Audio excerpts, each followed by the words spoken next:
Chapter 432 Angels in the Nether Realms. Students, Headmistress Kayla called out the students. Please be aware that after midnight, your cultivation will be temporarily blocked.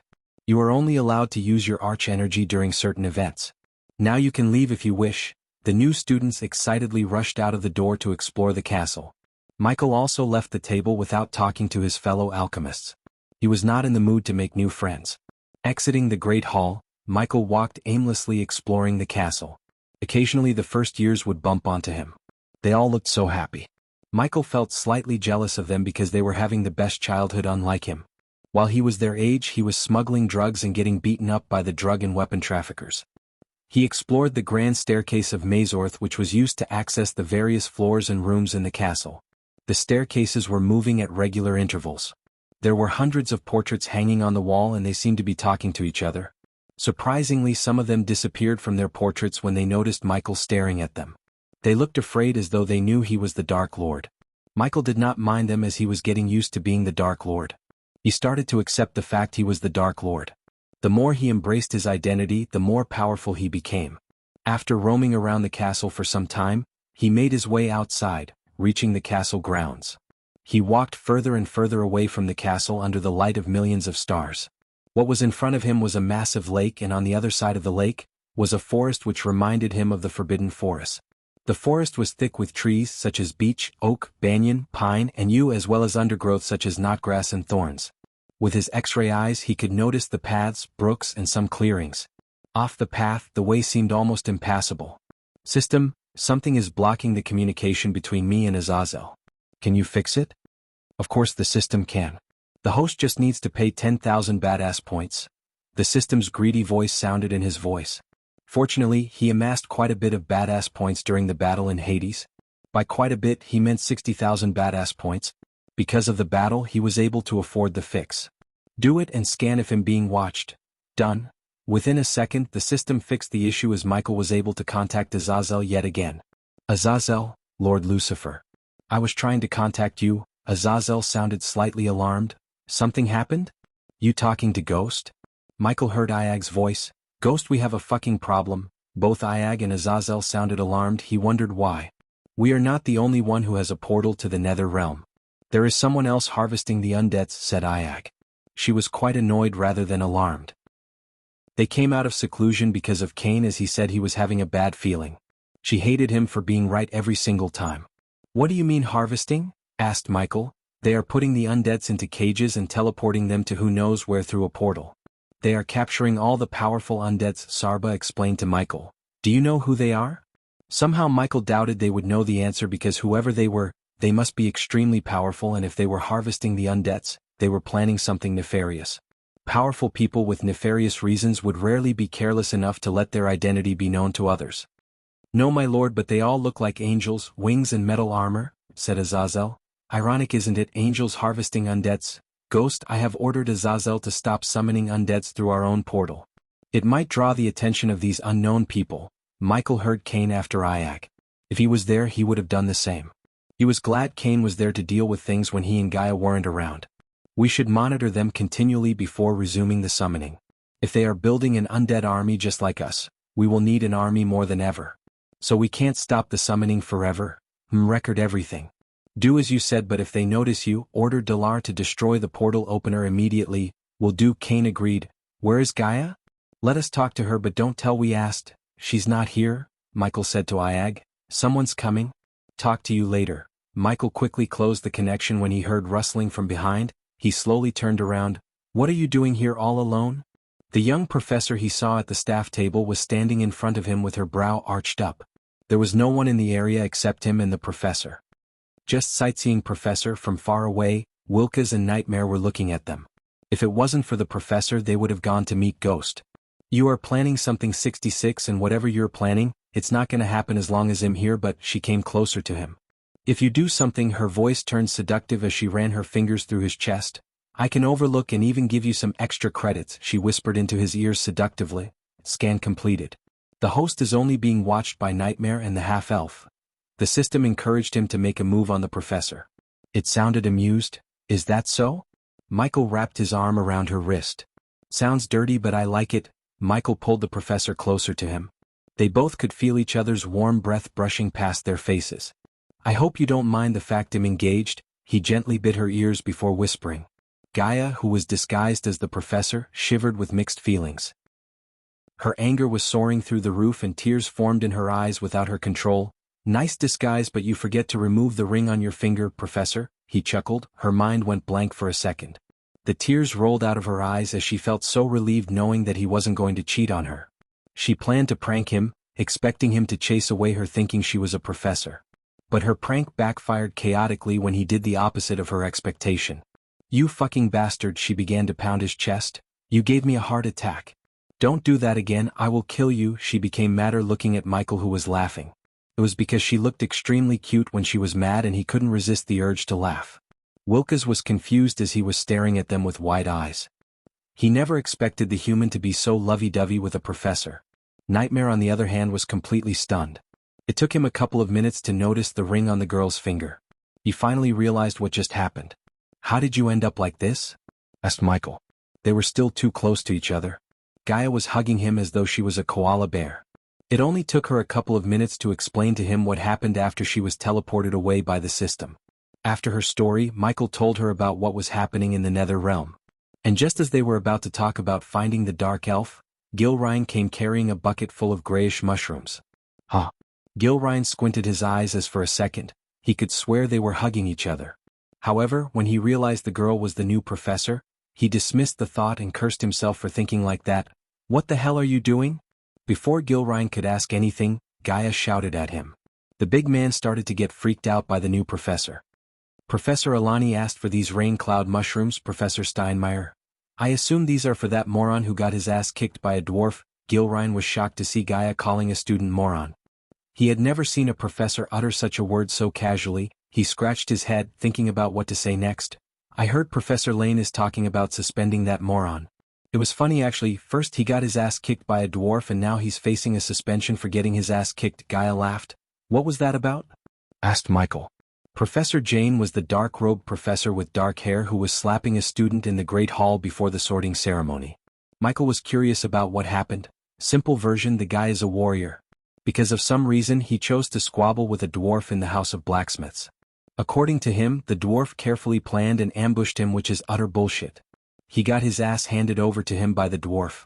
So what's gonna happen to the dwarf, Professor? Since Gilrine was looking at them, Michael addressed Gaia as Professor. Nothing, Gilrine said. He is a warrior, and in House Warriors, getting beaten up by the other house students is considered a shame as the warriors feel they are superior to the others. The student is lucky the head prefect did not expel him. Now Michael understood what was going on here. However, he had one doubt. Professor Steinmeier, I thought you are the head of House Warriors. I am, Gaia said. Professor Serene Jane is head of Alchemists and I heard he's been eyeing the combat teacher role for some time. Isn't it true, Gilrine? She turned her gaze towards Gilrine, who felt uncomfortable talking about the politics amongst the staff in front of a student. Seeing how he reacted, Gaia rolled her eyes. I heard this from a student and it seems everyone knows it. No point in hiding, you big dumbo. She stepped towards Gilrine. As the head of House Warriors, I have the right to know everything related to my house and you're gonna tell me everything. Gaia put her hand on Gilrine's shoulder and smiled. That smile freaked him out more. Or I'm gonna shove those mushrooms so far up your ass and you will taste them in your mouth. She left the area after threatening Gilrine. God, what just hit Mazeroth? Gilrine mumbled under his breath, looking at her figure disappearing into the darkness. Chapter 433 Mysterious Employer of 66-inch. Hey Gilrine, I want to ask you something. Michael came to Gilrine's side. The big man was still staring at the door that Gaia walked through. Hello, he had to pat Gilrine on the shoulder to get his attention. Oh sorry, did you say something? Yeah, I want to ask if someone from another house could share the room with me. Gilrine was taken aback by surprise. No, God no. You just came to Mazorth and you already found a mate. The big man was frantically shaking his head. It's not a girl, he's just a friend, Michael quickly said before Gilrine could get another idea. Why can't he stay in his room? Asked Gilrine as Michael waved at Nightmare to bring Wilkes closer.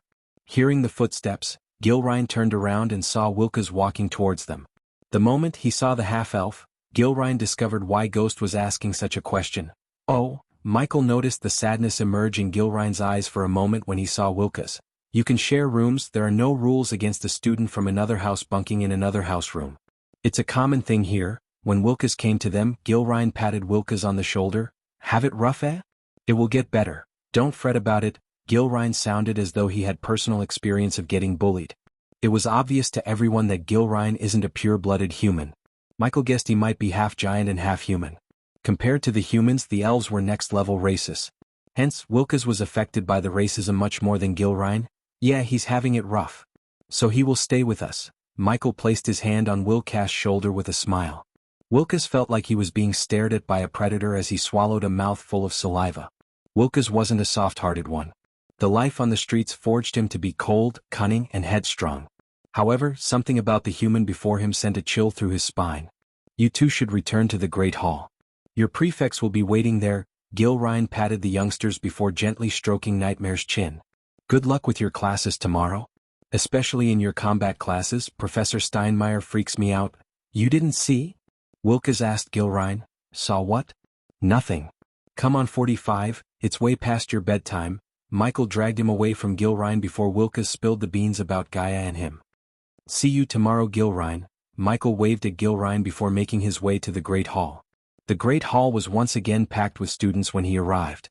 Few of the elves gave Wilkes a death glare while some just ignored him completely as though he didn't exist. Michael could care less about these racist assholes. "House alchemists, follow me in an orderly manner," said a curly brown-haired youngster. "Arch energy flow will be blocked in 3, 2, 1.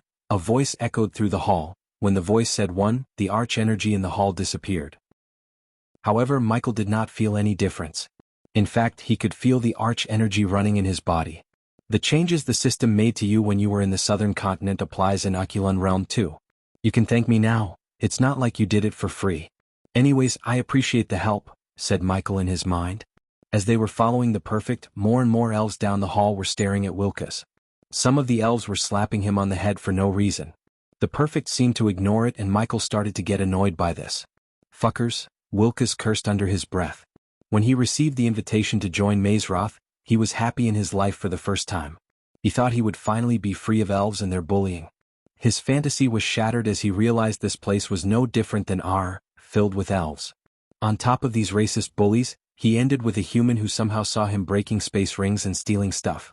Wilkes still had no idea what the human wanted from him. As Michael expected, they followed the prefect to a wall where there was a portrait of a lady with green hair hanging on.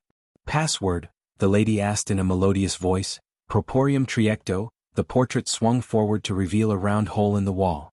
They all scrambled through it and found themselves in the alchemist common room, a cozy, square room. Once they arrived inside the room, they were welcomed by the roaring fire, squashy armchairs and sofas. The dormitories were reached by climbing the winding mahogany staircase, decorated with emerald green. Posters of a few old people and a 12-feet-tall massive painting of a green-haired lady with 2 saplings in her hand were covered with thick golden blankets. She was one of the 4 founders of Mazeroth and the patron of House Alchemist, Ingrid Stenham. Gold chandeliers cast a warm glow all around, making the room cozier and shinier. The room was full of squashy armchairs, tables, and a bulletin board where school notices, ads, lost posters, etc. could be posted. The common room was decorated in several shades of emerald green, which was associated with the house. The common room was comfortable, but not more comfortable than the Warrior House basement. There were also bookcases located in the room, filled with various novels and forms of literature. The room was instantly hated by Michael due to the lack of darkness and, to be exact, too much green. He wanted to wear sunglasses to cover his eyes from all the greenness. "Boys' rooms are this way," the perfect pointed to the mahogany staircase at the far end of the room. "Girls are through that door." He then pointed at the door on the right as the girls made their way to their rooms instead of spending some time in the common room. Michael and Wilkes reached the dormitory by climbing the stairs. In front of them was a narrow corridor, and on either side of the corridors were doors that had no number of any sort. "Take a room you like, we have so many." The prefect's voice came from behind as the boys began to get into a room one by one. Michael loved some privacy and silence, hence he chose the last room at the far end of the corridor. The room was equipped with a centrally located mini fireplace and a bunk bed flanked by a set of windows and space for storing personal belongings. On the windowsill, a water jug was placed in case any of the students should feel the need for a drink in the middle of the night. A wooden board was located on either side of the bed. A wooden chair and dresser were located on one side of the bed, near the nightstand. A wooden bookcase was located on the other side of the bed with books on top of it. The room had stone walls and wooden floors. The windows had emerald green curtains just like the carpet with the house crest. A single tree in the center of it. "I'll take the top bed." Michael took off his silver long coat and hung it on the dresser before jumping up onto his bed. "Are you gonna tell me who the hell are you and what do you want from me?" Nightmare flapped his wings to land on Michael's chest. "What's your plan in life?" Instead of answering Wilca's question, he questioned Wilca's. "You're gonna live your whole life scrounging for coins like a petty thief?" asked Michael. "Nah, he will get caught one day and probably die in prison. If he didn't get beaten to death first. So you two are now my well-wishers?" Wilca's rolled his eyes, plugging into the comfy chair beside him. "We can be," Nightmare said. "There's someone who would pay a lot for your talent, Wilca's. Is that so?" Wilca's leaned back to listen to his sales pitch. "Since you might have grown up in the streets, you probably know what kind of men would pay a lot for thieves like you. As a matter of fact, I know, and I've worked for many. I probably know the person you are talking about. Trust me, you don't. No one knows him. You just do our work without asking any questions and he would pay you quite handsomely." "What are you saying?" "Hey, I'm just a petty thief. I stole a scroll years ago which showed me how to break open space rings. Okay. Here, I said it. What kind of work can I do to earn a lot? I'm not a cultivation monster like you, but you are a rune master and my employer is looking for an ambitious rune master. Your star level doesn't matter. If you serve him well, he can make you climb up the star levels and even reach the 6-star level. You can't bullshit a bullshitter 66 or whatever your name is." Knock. Knock. Someone knocked on the door. Wilca's was closer to the door, so he opened the door to see an old lady with a trolley full of stacks of clothes. "Oh." The woman seemed surprised to see a half-elf. Several seconds later, she put a smile on her face. "Your uniforms, dear, 2 alchemist robes, I presume?" asked the old woman. Now Wilax shook his head, pretending he didn't see the surprised look on her face.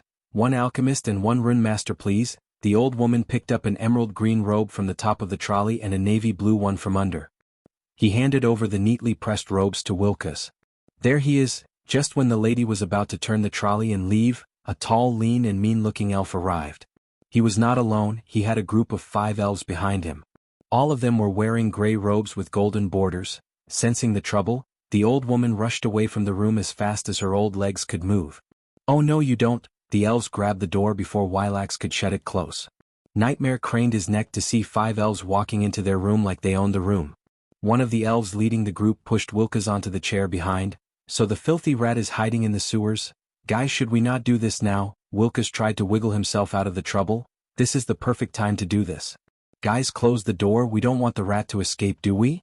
The elf put his leg Wilca's chest and pressed him against the chair. "Ivindel, do we really have to waste this healing potion on him?" the elven girl asked worriedly. She seemed to care more about the healing potion than what was about to happen to Wilca's. "We can't risk getting expelled, Lena. Especially because of this filth." The elves completely ignored Michael. Nightmare turned his head towards Michael and saw him lay down on the bed with his eyes closed. He did not seem like he was going to intervene. "We really shouldn't do this," said Wilca's, "or we like to do plap." The elf slapped Wilca's with enough force to produce an ear-piercing sound. The hand mark was imprinted on Wilca's pale face.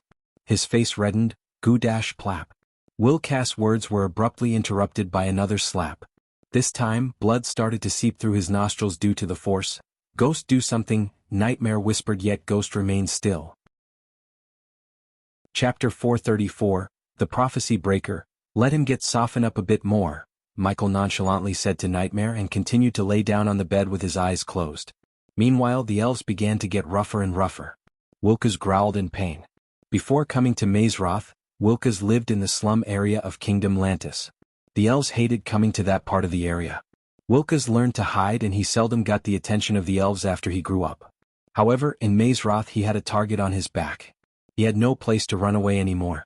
He thought Mazeroth would be different, but now he realized that Mazeroth could be worse than Lantis. Nightmare wanted to save Wilca's, but after what happened last time when he tried to save Sabrina, Nightmare obeyed Michael's order not to get into trouble by helping people prematurely. As Nightmare was looking at Michael and Wilca's, the elves began to stomp Wilca's on the chest. "Hey, don't kill him," the elven girl shouted, seeing Wilca's puking out blood. "We have a healing potion." The beating had crossed the point of bullying. They were killing Wilca's. "Take the deal, 45, or this will be the rest of your life." Getting beaten up, finally Michael opened his mouth again. The elves stopped the beating for a second to turn their gazes towards Michael. Michael jumped down from the bunk bed / he rolled up his sleeves to his elbows, slowly walking towards the group of elves. The elven woman was taken aback by him as she stared at him for a few moments without even blinking. He was on par with the elven princes of Ar in terms of good-looking, and unlike the elven princess, his body was rough and muscular. She was undressing him in her mind as she couldn't help it. The white shirt he wore stretched to the point it looked as though it was going to tear apart. "Deal, look at this human asshole," the leader of this elven gang snickered at Michael. "What do you want?" the elf asked grimly. He was not threatened by Michael's physique. "To give you a choice," said Michael, cracking his neck. "You see, this half-elf works for me now. So the employer-employee contract says any damage to the employee by racist assholes will result in the assholes getting their bones broken up." The elf's face turned in overwhelming anger. The elves believed they were the superior race and every other race was beneath them. Thus, Michael's words kindled the anger flame inside them. The other elves showed the same reaction as the leader elf. Even the elven girl frowned as she wanted to rip his tongue out for insulting them. "You just made the worst mistake in your pathetic life, Mago. You and your friends can leave now, or one of you can carry your racist butts in a bucket." Wilkes was growling on the ground. If he wasn't overwhelmed by pain, he would have been surprised by Michael because he was picking up a fight with 5 elves without the ability to cast spells. "Now I'm going to count to 3, maggot." The elf stepped forward. 2. The moment the word 2 came out of his mouth, Michael headbutted the elf, breaking his nose. In a snap of time, he slammed the elf's head onto the wall nearby and elbowed his head rapidly. The elves were stunned as everything happened so fast. The elf fell with blood spraying out of his nose. The elf did not move at all. Nightmare wondered if the elf was dead or alive. While the elves were stunned, Michael grabbed a thick book from the book rack on his right and used the spine of the book to break another nose. This time the other elves reacted as they threw their fists at Michael. Michael hit the elf's nose with the book yet again before slapping the fist of the girl so hard her wrist turned another side. "Ah!" The girl screamed in agony. The girl was so delicate and Michael was so strong. Hence, his single slap on her wrist broke her wrist. The elf who got hit by the book stumbled back due to the force of his nose breaking. The leader elf was lying on the ground beside Wilkes. The girl was screaming in agony and another elf was knocked out. Only 2 elves remained, but fear started to cloud the hearts of the remaining 2. Michael was too fast. They couldn't cope with his speed. Michael did not stop with breaking the girl's wrist. He threw the book, which now had blood on the cover, at one elf. The elf stumbled back as he walked towards them, stepping over the elf who got his nose broken by the book. The elf puked blood as Wilkes did when Michael stepped over his chest. "Arg!" The girl was still screaming, holding her broken wrist. But her scream was abruptly stopped by a knee to her face. The force immediately knocked her out cold. Seeing the girl gets knocked out by the human caused the last 2 elves to boil in anger. They mustered their courage to dash at him. Michael evaded their fists with ease. Plop. He slapped one elf on the face, making him stumble back and fall down. The other elf was unlucky as he grabbed his hand and punched the elbow, snapping the bone in half. The elf screamed, but Michael did not give a shit about his agony. He grabbed the elf by his neck and rapidly punched him in the face until the elf's rosy face got painted red with his blood. When Michael turned to look at the elf who did not get knocked out cold by him, his eyes flickered in crimson red. In pain and fear, the elf did not notice his eyes flickering. Michael bent down and picked up the healing potion from the ground near the elven girl. "Get out of my room." His gaze sent a chill running through the elf's spine. He quickly got himself back to his feet and dragged his friends outside the room as fast as he could. Michael then threw the healing potion as it was nothing to Wilkes. "What have you done?" After chugging the healing potion and getting back on his feet, Wilkes asked Michael. He was back on his bunk bed. "Bullied the bullies? That fucking idiots, why can't they leave me alone?" Wilkes cursed the elves before crashing down on the chair. "This is our first day here and we are already in a big trouble. Now we aren't. If anyone is in trouble, it's them," said Nightmare. Wilkes looked surprised as Nightmare began to explain what Gilrine and Gaia said about the dwarf beating up a guy from the warrior house. Although what he heard from Nightmare surprised him, the story did make sense to Wilkes. "The elves are like snakes, man. Once they target you, they won't rest until you are under 6 feet. Humph," Nightmare snickered. Neither Wilkes nor the elves had any idea about what he was capable of. As far as Nightmare was concerned, they were lucky that Michael was able to control himself. In case the third persona took control, they would have been lying on the ground in their own pool of blood. "I don't think the warriors would let go scot-free after someone beat up their house students. I hope we don't get expelled," Wilkes sighed. "I don't give a shit about this school and you shouldn't either. If you aim to get rich and powerful, there are better ways and the choice you made is the best way," said Michael. He wanted to get some shut-eye before starting his search for the elf in the tree. He had no idea where the elf might be or how big the Aculon realm was. He was having second thoughts about using drones to scour the realm for the elf, as the drones might get detected by some arrays if Mazroth have any, and it was highly likely that they have numerous defense mechanisms. Somewhere else in the Aculon realm, Aladir, the elf Michael and Gaia were searching for, was looking at the dark sky above him. The sky was ominous and dark like never before. There was not a single star or speck of glow in the dark sky. It was pitch black, void of any light. The ominous sky put a smile on his face. One could not see a smile though, because his face was merged with a tree and barks covered most of his body. "He is here," Aladir said. He closed his eyes, mumbling something under his breath. Several glowing runes appeared on the tree. The banyan tree withered immediately, but soon the tree turned into its previous self. However, the leaves fell off the tree and began to form a cyclone. A couple of seconds later, the cyclone took a shape of a humanoid shape. "Find him. Where there is blood, he will be there." The humanoid figure made of leaves flew away with the wind, leaving Aladir alone. The Great War has finally begun. The Sky Hall went so far to prevent the Dark Lord from appearing in this world. 3,000 years ago, the Order of Death was wiped off by the Sky Hall and the Guardians. They failed the Dark Lord, and their failure resulted in Sky Hall prisoning the soul of the Dark Lord in a void universe. Only a few in this world knew the origins of the Dark Lord and what the Sky Hall did to him. The reason they left him alive was only Aladir knew how to open the portal back to Earth, and if the Sky Hall managed to cast the Dark Lord back to his cage, he wouldn't come back to this universe for the rest of his life. Suddenly Aladir looked up to see a bright glow appear in the sky. Alas, the prophecy breaker appeared. Chapter 435, Unruly Professor Steinmer. The next morning Michael reluctantly put on the emerald green robes of the alchemy house and left his room with Wilkes. Nightmare was called to another classroom where they trained the familiars. Since Nightmare was curious about the other dragons and the magical beasts, Michael let the dragon go. The robes were similar to the robes worn by the Hogwarts students with a few adjustments.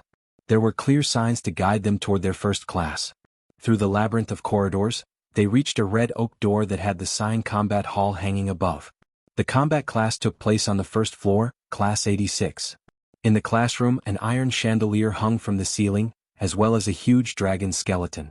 On one end of the classroom stood a projector that was activated by magic. Several desks and tables could be found in the classroom, as well as some sets of large windows. Calling it a classroom was an understatement. It was a large hall big as some throne halls. The classroom was gloomy as curtains had been drawn over the windows, and was lit by candlelight. Portraits of various fighting forms and battlefields adorned the walls. Some portraits were showing people who appeared to be in pain, sporting grisly injuries or strangely contorted body parts. Inside the classroom, nobody spoke as they settled down, looking around at the shadowy, gruesome pictures. All the houses were required to take combat classes. Hence, the hall was filled with students wearing various color uniforms. When Michael and Wilkes entered the classroom, the students sitting in the front row stared at them, and immediately a look of scorn appeared on their faces. Wilkes got the worst of it because many just ignored Michael, but almost half of the students were staring at Wilkes with disgust, especially the elves. In the classroom, elves occupied the first 3 rows in the front. The humans sat behind them, and dwarves and orcs occupied the tables before the last row. No one sat on the last row except for a few beastmen. Because the last row attracted less crowd, the row was pretty empty. Michael did not attend any schools, but still he liked to sit on the last bench because, in his mind, that's where the legends would sit. A few human girls made space for Michael to sit beside them when he was walking to them. However, Michael ignored them and went to the last bench. Wilkes slid into the space to get to the place near the window. Michael placed the stack of books in his hand on the table. "Look, the elves you beat up last night," Wilkes nudged Michael's elbow. Michael looked at the front row where the elves were staring at him. When his gaze fell on them, they quickly looked away as though they were never staring at him with killing intent. Wilkes began rummaging through the books one by one. Every single book was a couple of inches thick and heavy. "You know how to read?" asked Michael. "I'm not illiterate thanks to Mentor Orc." "Mentor Orc?" "That's what we call him in the slums." No one knew his real name or why he spent his time teaching the orphans in the slums. Wilkes was grateful to the orc, and Michael could see that in his eyes. They looked at the orcs who occupied the middle benches. Unlike the rest of the students, the orcs were sitting in silence reading their books. They did not seem violent at all despite their scary looks. The dwarves were the rowdy kids, as they already started to tear the pages from the books and build ships, ducks, and all kinds of things and threw at the human girls. "You're gonna learn combat by reading books?" snickered Michael, seeing Wilkes reading the thick black book. Why else do we have this book? Michael just shook his head before leaning back on the wall and stretching his legs out. He used his hands as pillows to cushion his head. The longer they spent without a teacher, the louder the classroom became. The elven girls were staring at the door, eagerly waiting for their combat teacher. Creak. Almost half an hour past their class time, the door creaked open. Wilkes craned his neck to see the professor, who was intimate with 6060 last night, entering the classroom with a honey bun and a large mug. Gaia approached the teacher's table located at the front of the classroom before a large blackboard. She placed the mug on the table. "Get your asses up." Gaia slammed the table as the students were shaken by her. They immediately stood. To attract less attention, Michael too stood up. However, he was laughing inside so much. He couldn't wait to see Gaia's atrocities as the combat teacher. "Didn't anyone tell you to stand up and greet the teacher when they enter the classroom?" asked Gaia, looking at the classroom. "Wait, you are the combat teacher?" The dwarves murmured. "You have a problem with that, you short fuck." The elves almost coughed up blood when they heard her yell at the dwarves. The dwarves were stunned beyond words. None of them expected to get yelled at like this. Many doubted she could be their teacher because she was too young and too unruly. "I am Professor Steinmeier. I came here to teach you noobs how not to get yourself killed. Now move your asses, we are going out." And just as Gaia took a step towards the door, an elven girl raised her hand. Gaia looked over her shoulder to see her silver-haired girl from the front row raising her hand. "What? Aren't we gonna start with Chapter 1? Chapter 1? Frowned Gaia. She made herself to the front row and snatched the book from another elven boy. "Give me that." The students realized their professor was reading the combat book for the first time in her life by looking at the surprised look on her face. "What is this shit? You're gonna learn combat by reading books." "That's what he said," Wilkes mumbled. "Basics of combat, how to defend yourself, magic defense, sword theory, dual wielding, archery." Gaia rummaged through the book before throwing it away. "Only morons would expect to learn the art of combat by reading books. Unless your pathetic plan is to kill your opponent by boring him to death, you have to move your asses and try to grasp what I teach you. Leave your fucking books and follow me." She turned again to walk towards the door when another elven girl raised her hand. "I swear to God, if you ask anything remotely related to the book, I will barbecue your ass and feed it to the giant eagles." The girl quickly put her hands down. Although the elves were not at all delighted to see a human teaching them the art of combat, they did not dare to show their arrogance to Gaia because she held the position of the professor. Everyone stepped out of their tables and followed her in an orderly manner. "You know her?" asked Wilkes, following Michael behind. "I saw you saw what?" Wilkes was surprised. "You know what? Where are we going? She seems like a crazy bitch." "No shit. I have a bad feeling about her." "Hello, she called you a short fuck." "We are the same height, you moron." The dwarves were bitching about Gaia while moving forward in the line. "She is interesting. I feel we are going to learn a lot from her." Compared to the dwarves, the orcs were such nice guys. They were praising Gaia regardless of how she acted. Michael was truly surprised to see how these orcs behaved. They seemed peaceful and friendly. Several minutes later, they reached the outskirts of the forest spanning to the west. The forest was dark and gloomy, and radiated an eerie feeling. The trees in the forest were malady brown. Grains of poison begrimed the bark and gleamed like witch dust. The smoky air and stifling atmosphere provided the perfect abode for those who worshipped the darkness rather than the light. In the dense shadows, spiders clutched their snare strings. Their webs shimmered like meshed steel dipped in silver. The forest looked primordial, dark and gloomy as the dark forest where Michael lives. Centuries-old trees with sprawling limbs guarded the darkness, blotting out any sunlight. Bewailing sounds ghosted through the trees. Whether it was from prey or a predator, only the forest could tell. It was truly a place to make everyone's veins freeze over. "Form a circle," Gaia said, amplifying her voice with arch energy. "I assume you all have your weapons with you." The students nodded. Many were gawking at the forest. Their faces looked pale due to fear. "Your first lesson: go to the forest and survive for 30 minutes. If you step out of the forest before the clock runs out, you will be on the roster to clean the latrines for a week." The students were stunned. Their jaws dropped a few inches as one elf shouted, "You can't do this. The Black Forest is forbidden to the students. You can't ask us to risk our lives." Gaia stomped the ground as a pebble rocketed to her hand. With a swift kick to the pebble, she sent the pebble soaring towards the elf. "Arg!" The elf screamed when the pebble broke his nose. The pebble hit the elf right between his eyes with deadly accuracy. "Go cry to your mommy, boo-hoo." The elf was too ashamed. His body shivered in anger as he had never been ashamed like this in his life before. He could not stand there anymore as he rushed away from the group. If you bitches are too afraid to roam around the safest areas of the forest, you shouldn't have come to Mazeroth. This is a place for winners, not for cowardly losers. Are you winners or spineless losers? Michael wondered why she was trying to send the students into the forest. As expected, the students did not shout but mumbled the word winners meekly. What is she doing? From a distance, an elderly woman with a hunched back was looking at Gaia and the students. Headmistress Kayla stood beside her with a curious look on her face. Trying something new, I guess. Chapter 436. A mountain troll. The further they walked into the forest, the lesser they saw what was in front of them. The paths were barely passable. Wilkes could hardly keep up with him without losing sight of him. Do you know how to climb trees? Asked Michael, stopping under a huge birch tree. Because I'm a half-elf, you expect me to know how to climb a tree? Wilkes misunderstood Michael. He didn't realize Michael was really going to get onto a branch on top until Michael fired a metal hook from the Mark III bracers he was wearing around his wrist. In a blink of an eye, he was on top of the tree. Wilkes looked up at the tree with his mouth wide open. Grab this tight. Wilkes grabbed onto the metal hook tightly. The next thing he knew, he was getting lifted off the ground. What the hell? Wilkes grabbed onto the tree to balance himself. He didn't even want to look down as they were standing too high from the ground. Whoosh! A gust of wind flew past his face. Why is he here? Wilkes turned to see Professor Steinmeier standing between them on the tree branch. She was staring at him. Professor? What's your plan? Asked Gaia, ignoring Wilkes. After Wilkes went to sleep last night, Michael and Gaia talked about everything through the earpiece. Since Gaia just came up with the plan to send the students into the forest just this morning, Michael was in the dark. You know what they say, when you want to hide a tree, hide it in the forest. In our case, they might have literally hidden the elf somewhere in this forest. I needed an excuse to get you here, said Gaia. The way Professor Steinmeier put her hand on 60SX's shoulder creeped out Wilkes. He couldn't believe how a professor of a prestigious academy like this could have a relationship with a student. The more he thought about it, the more he realized that they might know each other before coming to Mazeroth. I did some digging. This place hasn't been monitored by any arrays, so it's safe. Their conversation didn't make any sense to Wilkes.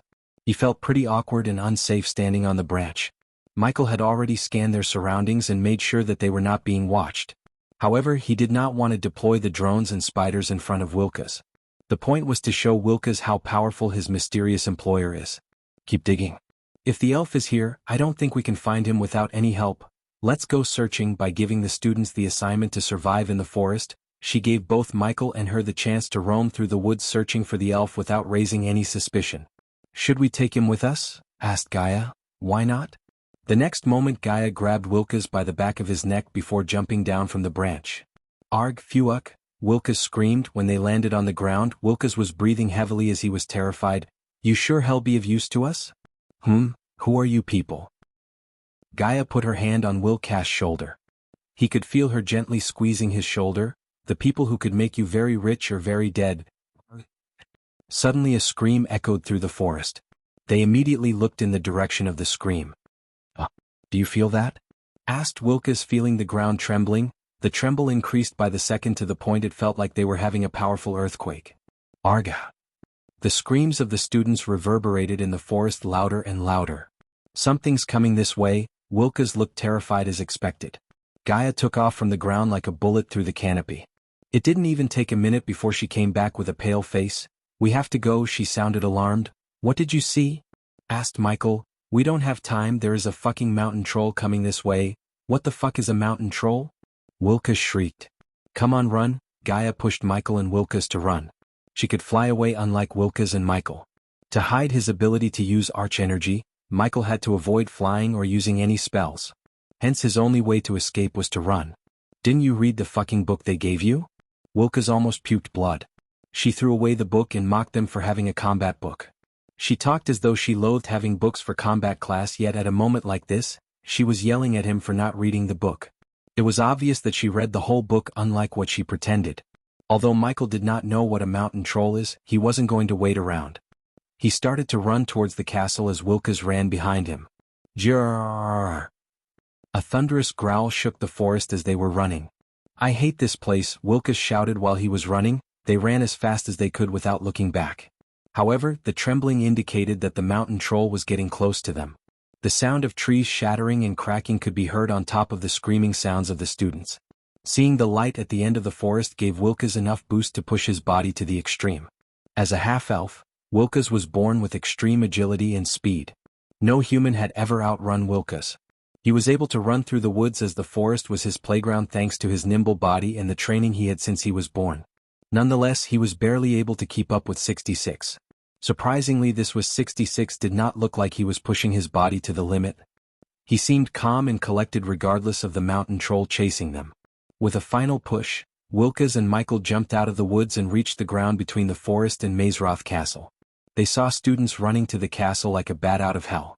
Michael was neither in the shape to fight nor wanted to fight the mountain troll, which would defeat his purpose of staying anonymous. Grrrr. After putting some distance between the forest and them, they heard an ear-piercing thunderous roar coming from behind. They looked over their shoulder to see a 15-feet humanoid beast with gray skin, a bald head and overgrown ears roaring to the sky. In its giant hands, it held a grown tree. The troll used the tree as a club. The troll's belly looked as though it just ate a few buffaloes whole. Even from a distance, the putrid smell that came from the mountain troll made Wilkes' face go green. Run. Gilrein's shout attracted Michael's attention as well as the other students. It was not like Michael planned to stay put and watch the troll. He was just momentarily stunned to see a mountain troll in real life. Run, human, the troll is resistant to all magic attacks, Michael heard Gaia's voice in his head. Defeating a 15-feet giant without spells was impossible even for him. He was strong but not strong enough to defeat the mountain troll. It would squash him like a bug if he picked up a fight with the troll. Besides, Michael had no intention to fight with the troll. The more he pushed himself, the harder it would be to prevent the third person from showing up. Where the heck are the professors? Wilkes asked while running with him. Calm down, boy. Michael saw Gilrein approach the troll with his hands reached out. What the fuck is he doing? It's not a dog he could tame, Wilkes growled looking over Sher's shoulder. The mountain troll surprisingly stopped roaring. It tilted its head looking at Gilrein. The troll stood still as Gilrein slowly approached the troll, daring not to make any sudden moves. Grrrr. Yet, when he was just a few meters away from the troll's eyes flickered in red as it raised the tree in its hand high in the sky to squash Gilrein with it. Boom. The very next moment, a rainbow-color beam shot out from the sky and landed between Gilrein and the mountain troll. The force of the beam pushed the mountain troll a couple of steps back. The bright light radiated from the beam made the troll close its eyes for a second. Michael knew it was a teleportation beam and he wondered who would step out of the beam. Wilkes on the other hand expected a bunch of people or the guards or the professors to step out of the beam to kill the troll. However, who was there when the light beam disappeared was a girl in ocean blue robes. She was taller than average girls and wore clothes that screamed wealth. Her raven black hair fluttered in the wind. Michael could not see her face, but by the look of her arms, he could tell she was a trained warrior. Standing in front of the mountain troll, the girl never moved a muscle. She remained as calm as the sea. Leave, the girl ordered Gilrein. Her authoritative voice shook Gilrein as his legs automatically started to move backward. Michael failed to see any magical fluctuations around her, which meant just like the students, she was too unable to use arch energy. Grrrr. The mountain troll changed its target from Gilrein to the girl in front of it. It once again raised the tree in its hand higher to attack the girl. Chapter 437, The Holy Maiden. Grrrr. The mountain troll roared before smashing the club on the ground to squash her. However, the girl threw the blade aiming at the troll's chest.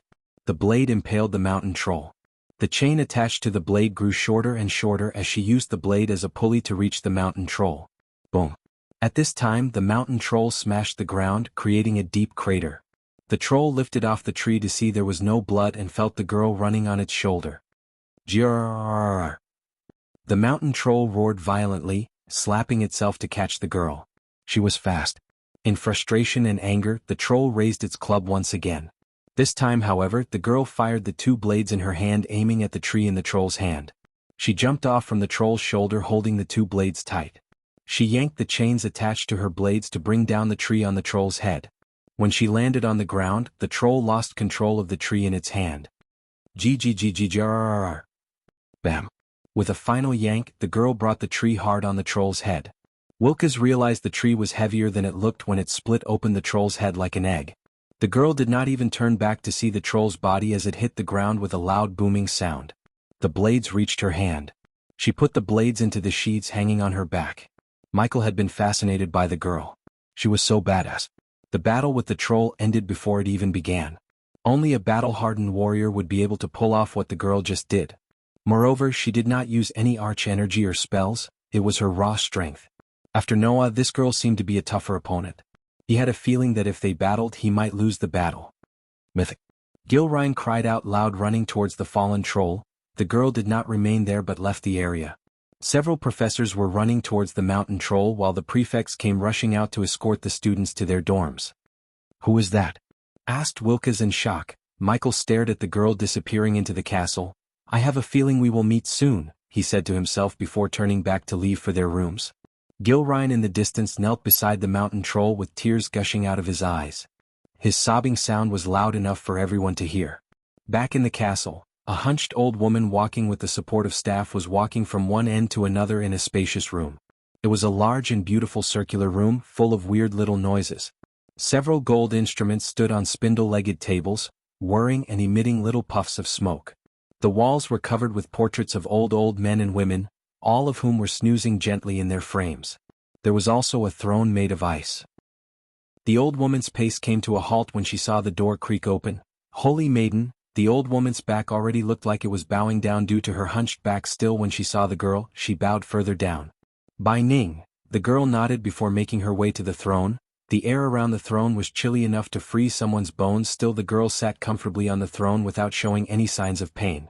She seemed extremely comfortable and dominant. "I told you you can address me as Rowena in private." The girl who stunned Michael was none other than Noah's elder sister. He had no idea that she was his big sister. The position of Holy Maiden was only given to a cultivator with extremely rare young energy in their body. The position was held by no one for the last 3,000 years until Rowena. Her successor, the previous Holy Maiden, was said to have reached the celestial stage and parted the world to the realm of angels. That was an incredibly dangerous Holy Maiden. Bai Ning stomped the ground with her staff.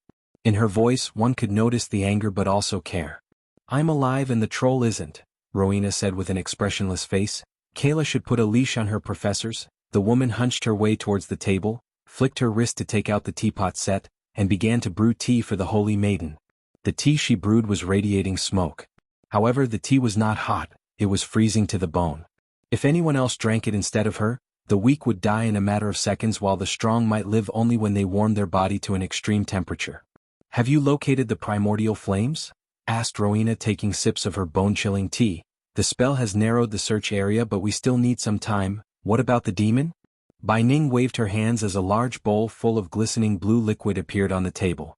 The old woman poured a red liquid into the bowl and stared at the red liquid fuse with the blue liquid. "Somehow the demon has been escaping my location spells.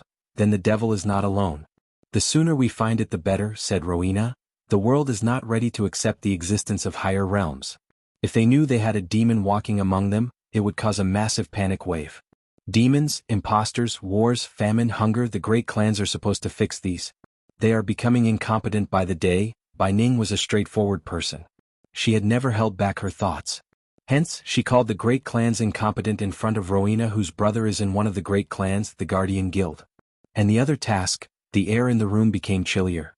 Bai Ning stopped looking at the bowl and turned her gaze towards Rowena. "The Guardians should handle it, Holy Maiden. The Sky Hall shouldn't meddle with Dash." Bai Ning was interrupted by the sudden coldness she felt in her body. Rowena crushed the teacup in her hand before standing up from her throne. "Someone targeted my family. I made it clear you find them and bring them to me." The old woman stepped backward in fear. Although she had higher cultivation, Bai Ning was afraid of the Holy Maiden. They couldn't measure Rowena's power using just cultivation stages. She was a being in the making to become a goddess, and Bai Ning did not want the wrath of a goddess to fall upon her. Rowena's eyes flicked in blue like a pair of sapphires. "My family is more important than Sky Hall. You have 3 days to find the assassins." Bai Ning could barely breathe. She just nodded her head in fear and waited for Rowena to leave the room. "The elders need to know this." After Rowena left the room, Bai Ning mumbled under her breath. Meanwhile, Gaia and Gilrine were standing in a cozy room. The room had a large fireplace, windows overlooking the training grounds and the battle arena, and a sparse stone-floored bedroom behind a concealed door. Headmistress Kayla was staring at both of them. Her eyes were like daggers cutting through Gaia and Gilrine. "A mountain troll? What were you thinking, Gilrine?" Gilrine was shivering. He was swallowing a mouthful of saliva in nervousness. And you, Professor Steinmeier, Kayla turned her focus onto Gaia, you should have been more careful. How the hell would I know this crazy brat was raising a bloody mountain troll in the Black Forest? Mythic, Gilrine mumbled under his breath. His eyes were still teary due to the loss of his beloved mountain troll. Kayla sighed. Explain yourself, Gilrine. Why were you keeping a mountain troll in the Black Forest? Gilrine looked awkward as he looked between Kayla and Gaia. Professor Steinmeier, seeing Gilrine hesitating to explain himself in front of Gaia, Headmistress Kayla realized that he must be keeping the mountain troll for a reason. Hence, Kayla first wanted to deal with Gaia and send her away. I am not going to tell you how to conduct your classes, but please be more vigilant. Lives could have been lost today. He'll be more careful, Professor Kayla. Gaia nodded as she did not want to argue with Kayla when she was a frickin' imposter. Gaia turned back, showing her back to Kayla. Is that a peanut stuck in your beard? Asked Gaia.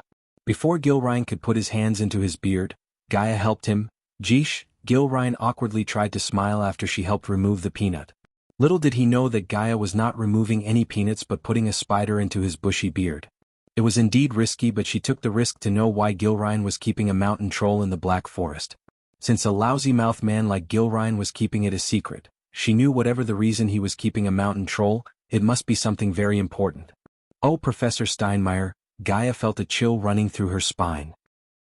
Her heart almost jumped out of her chest cavity when she heard Kayla calling just after she placed a spider into Gilrine's beard to spy on them.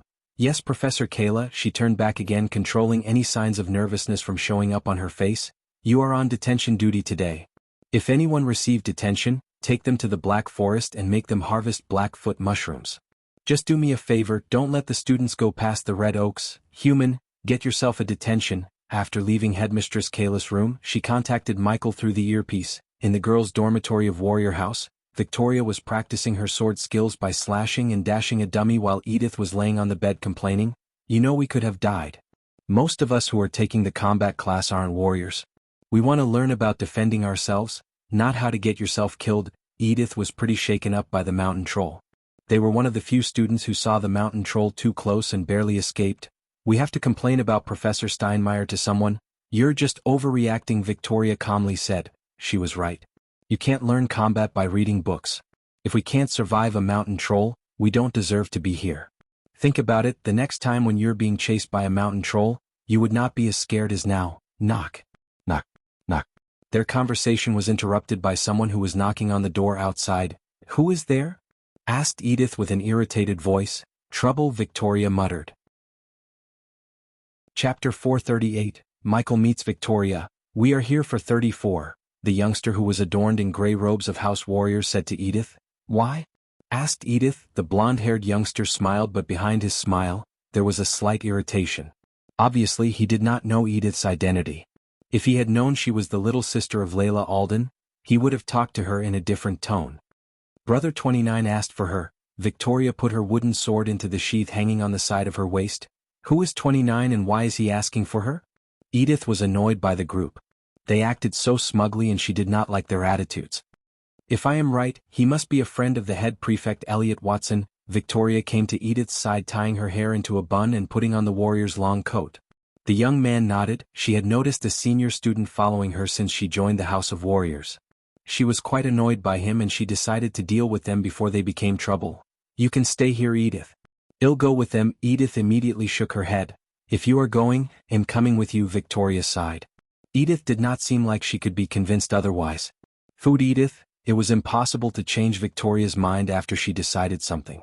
This time she decided to go with these youngsters and Edith knew she could not be stopped. Since she wouldn't be able to change her mind, she decided to accompany Victoria. Lead the way, I have something special to give him, Victoria smiled. The youngster's heart skipped a beat because of her alluring smile. The cosmic energy running in her body was transforming her body as well as soul from inside. It had been turning her into an angelic beauty. The arrays surrounding the castle prevented the students from using arch energy. However, they were unable to do anything to the cosmic energy in her body. Hence, if she wanted, she could cast spells, and the spells cast using the cosmic energy would be devastatingly powerful. Wonderful. The young man grinned ear to ear before leading them to 29, who was a lackey of head prefect Elliot Watson. They strolled through the corridors and came to the grand staircase, which was a massive stairway in Mazeroth Castle. The structure was mainly used to access each floor of the castle. including the dungeons.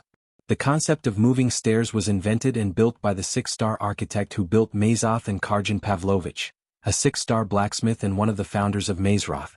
The staircases led from platform to platform and went as high as the 9th floor, where they came to an end. The stairs also had a knack for moving around the staircase chamber, usually when a student was walking up one of them. Like most walls in the castle, there were hundreds of portraits covering the walls surrounding the staircase, and it was considered an honor for the painted likeness of a cultivator to be mounted on the walls of the grand staircase. Some of these portraits concealed secret passages to other areas within the castle. After climbing several steps, the youngster stood in front of a portrait of a laughing chubby old woman. "Rishta, password accepted," the lady smiled, waving her hand. Soon the portrait moved, revealing a secret passage. The passage was lit with torches rather than glowing orbs. Victoria silently followed the boys into the passage while Edith kept looking around nervously. She was not a warrior such as her sister or Victoria. In fact, she hated violence and killings, but she was not naive to expect a world without both. It took them exactly 5 minutes to reach the end of the passage.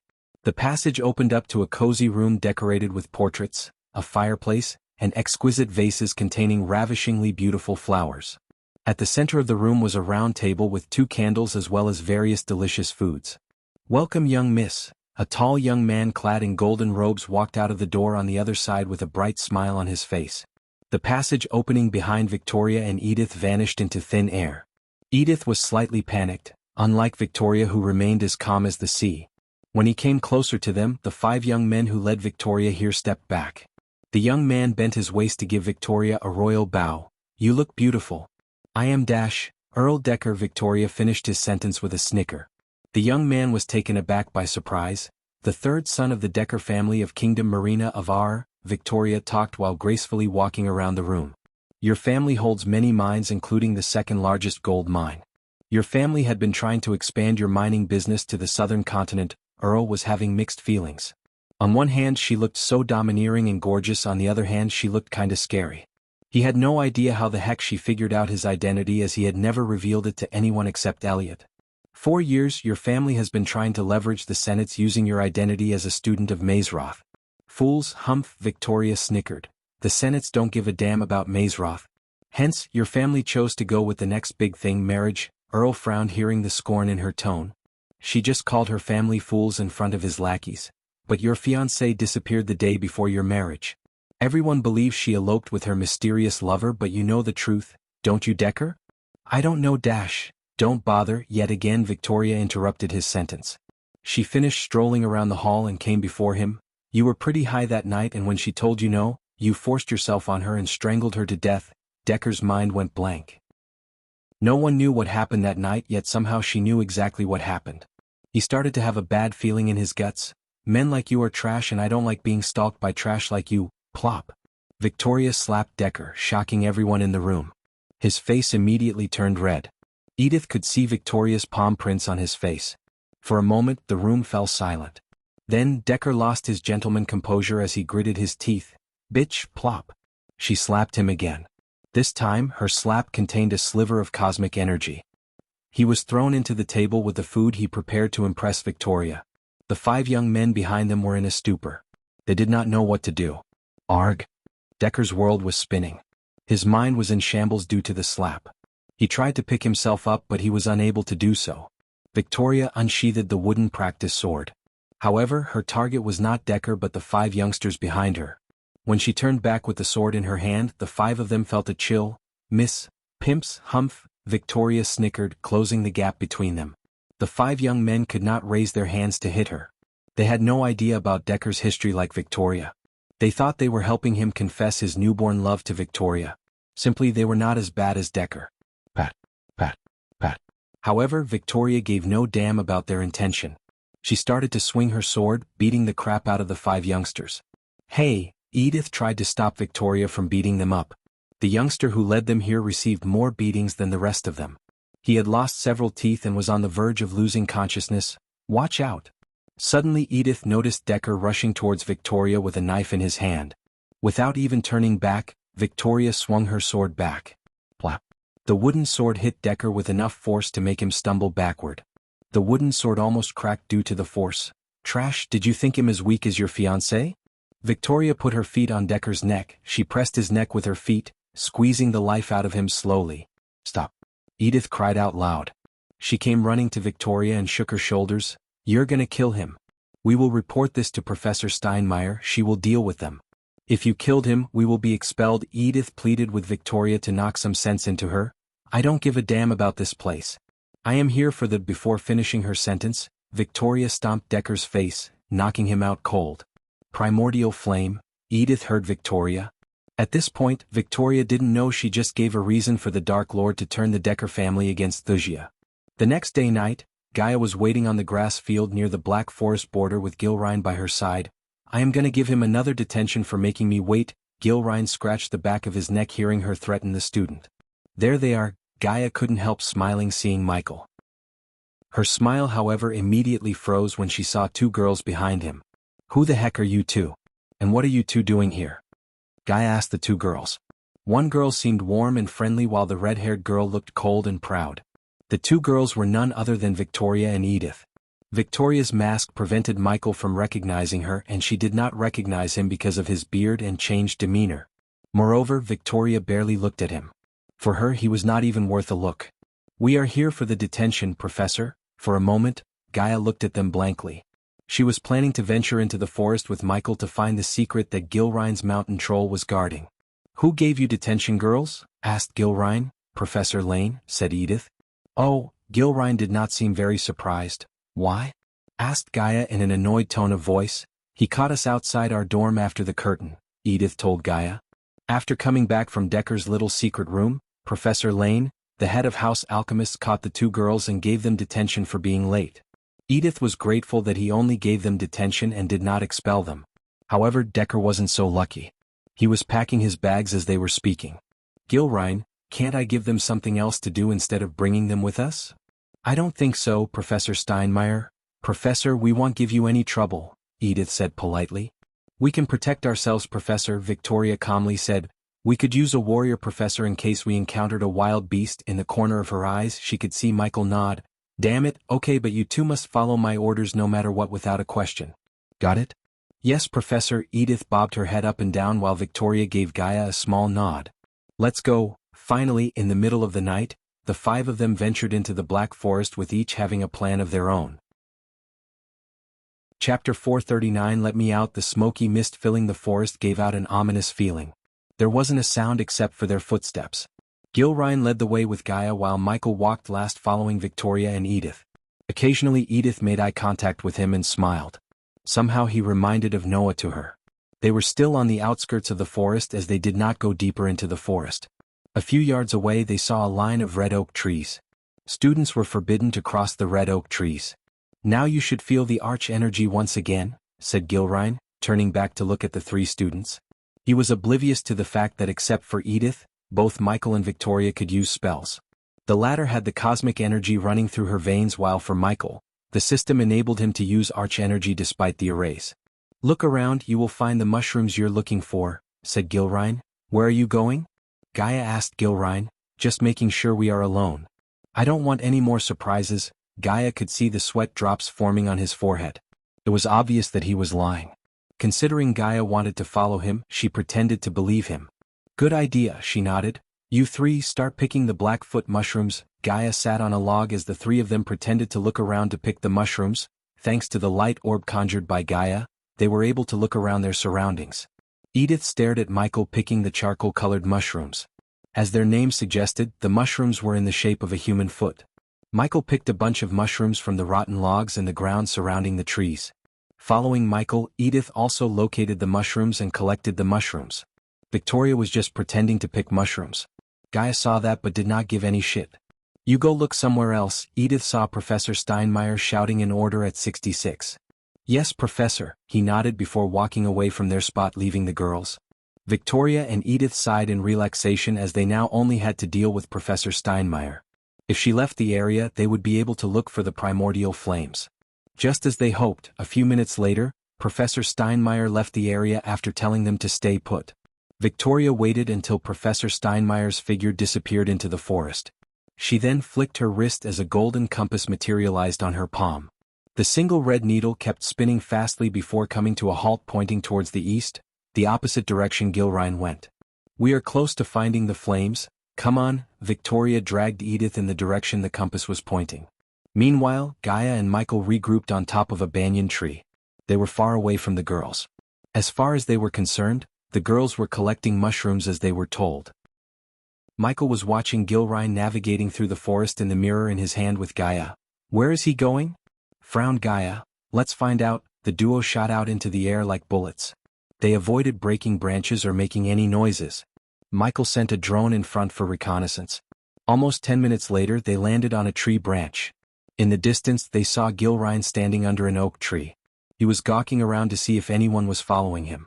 After making sure he wasn't followed, Gilrain took out a leather pouch from the inner pockets of his long faded coat. He poured out a white powder from the pouch. He drew a W on the tree using the white powder. The oak tree's branches moved as several glowing symbols appeared on the stem. Looking at the symbols, Gilrain sighed with ease. Thank the gods. All of a sudden they heard a twig breaking nearby. Gilrain's body immediately tensed up as he started to look in all the directions. He then quickly wiped off the W on the tree. When he removed the symbol, the tree moved yet again to its previous state as the glowing symbols slowly faded away. Michael sent the drone in the direction of the noise. "Fuck," Michael cursed. "What?" asked Gaia. She did not seem very patient. It took great effort for her to stay put instead of jumping on Gilrain, knocking him out and interrogating him to get the truth. "It's Wilkes," said Michael, "and he is not alone." Whoosh! Suddenly a powerful gust of wind blew past them. Both Gaia and Michael almost lost their balance and fell off the branch. Gilrain was just about to take a step forward when he was knocked out by an invisible force. Gaia and Michael looked at Gilrain stumbling to the ground. For a split second, they saw a humanoid shape standing beside Gilrain before vanishing into thin air. "Tell me you saw that?" frowned Gaia. She could swear she saw a shape beside Gilrain who lay on the ground without moving a muscle. "See what happened to him." "Ill deal with Wilkes," said Michael before leaping towards the next tree. Just like him, she leapt from the branch and landed near Gilrain. Before squatting down to check on Gilrain, she looked around vigilantly. Until she was sure that the humanoid shape was nowhere near her, she remained vigilant. Still being vigilant, she squatted down, putting her finger on Gilrain's throat. She felt the pulses but his body was cold. Quickly she picked up the leather pouch. Before standing up, she took out a needle from her space ring with a flick of her wrist. She injected the needle into Gilrain's neck. "Stay down." Amidst the woods near the oak tree, Wilkes was bleeding on the ground. His face was all bruised up and a white bloody bone was sticking out of his forearm. Another youngster laid not so far from Wilkes, and compared to Wilax, he seemed to be in a much better state. "I only wanted to kill one bitch. But now I have to kill a bitch and a maggot." It was Decker who just spoke these words. Yesterday after Victoria beat the crap out of him, he was found by Professor Lane. In front of the most terrifying professors in Mazeroth, Decker's lackeys crumbled, spewing everything they heard from Victoria. Professor Lane did not immediately take any action. He just gave Decker a truth pill and interrogated him. The pill prevented Decker from lying. Hence, he admitted to violating and killing his fiancée. Professor Lane expelled him on the spot and gave him 2 days to get his affairs in order before leaving Aquilan Realm. Decker had no affairs to settle except dealing with Victoria. Learning Victoria received detention, Decker was waiting for the 2 girls in the Black Forest when he saw Wilkes. Wilkes was already in a bad shape when he saw him. Since Wilkes too saw Decker, Decker planned to take him out before he informed the professors. Decker did not want the professors to find out what happened to Victoria and Edith. "And here I thought coming to Mazeroth was the best thing in my life." Wilkes coughed up blood. Weirdly, he was laughing for some reason. He always thought he was going to achieve something bigger, but now he realized his life was a bit anticlimactic. As his last wish, he just wanted to bring the gods' wrath on those elves who kidnapped him from 60SX's room and mercilessly beat the hell out of him. "You're not going to beg for me to let you live?" Decker asked while walking towards him with a crimson-red dagger in his hand. "Nah, I prefer to die with a bit of dignity." Wilkes coughed up some more blood. "Let me out." Suddenly a demonic voice reverberated in the area. The voice sent a chill running through Decker's body. He tensed as he frantically looked around. "Tear him, piece by piece. Broke his limbs. I want to feel his warm blood between my fingers." As the demonic voice sounded closer and closer to them, Decker heard twigs breaking. He conjured an orb of light to see a figure walking out of the shadows. Wilkes couldn't believe his eyes. It was 66, his buddy roommate, and who punched him in the face to get detention. Who are you? Go away, Michael growled. Seeing Wilkes bleeding on the ground reminded him of Jack's death. Although he avenged Jack, he could not save him. Michael sensed the third persona within him getting stronger, as though it was harnessing the power of darkness somehow. The last thing Michael wanted was to let the third persona take control of his body and wreak havoc in one of the most powerful places in the world. What the fuck are these prefects doing? Decker cursed the prefects for letting students sneak out to the Black Forest, which was supposed to be forbidden for them. Michael threw a healing potion to Wilkes. Leave, once again, Michael warned Decker. Let me out. Michael's eyes suddenly flamed up. A set of pitch-black armor replaced his green robes for a second. Whoa, Decker was stunned to see the voice was actually coming from the student in front of him. What shocked him more was his eyes and the way his looks changed. For a few seconds he grew taller, a scary-looking armor appeared covering his body from head to toe, and his eyes were shooting crimson-red flames. Buddy, I don't know what drugs you are on, but it's one spooky thing. What could one more body do to him? Thought Decker, hiding the crimson-red dagger behind his back. At this point Wilkes was completely healed. He picked himself from the ground. I'm not going to. Michael closed his eyes, mustering all of his strength to control the third persona. Let you out? Oh, you will. You will. The demonic voice of the third persona once again growled. This time, it sounded as though it amused. Finally, Michael felt the urge to go berserk calming down within him, which was a sigh. The third persona went away. Human, we have a problem, he heard Gaia's voice in his head. Michael took a long breath. Yet again his third persona put him in a heap of trouble. Both Wilkes and the new guy saw him transform, and if either of them told anyone in Azeroth about this, his life would be at risk. Wilkes could be dealt with easily, unlike the new guy. We didn't see each other. Got it? Michael asked Decker. Decker took a few minutes to ponder and answer, why not? Michael snickered, I don't believe you. The very next second, Wilkes saw 66 dashing at Decker. The next thing he knew, Decker was lying on the ground without moving an inch. The hell are you doing? Wilkes asked, looking at 66 tying Decker onto a tree. Go back to the dorm, Michael said to Wilkes before injecting a needle into Decker's neck. Chapter 441, The Origin of Dark Lord. If I go back now, I will get caught by Professor Lane for sure. He is roaming outside the castle for some reason. Wilkes shook his head. The host should bring him with you. Surprisingly, the system asked Michael to bring Wilax to the tree. Deep down, Michael too had a feeling that he might need Wilkes. Trusting the system and his instincts never went wrong. Hence, Michael chose to bring Wilkes with him to the tree. Follow me. Considering Michael planned to make Wilkes his subordinate, he did not have to worry about the half-elf betraying him. Plus, Michael didn't think Wilkes would double-cross him, as he stood to gain nothing by betraying him. What about him? Asked Wilkes, pointing at Decker. Leave him. Wilkes didn't feel bad for leaving Decker alone. He barely knew the guy, yet he tried to kill him.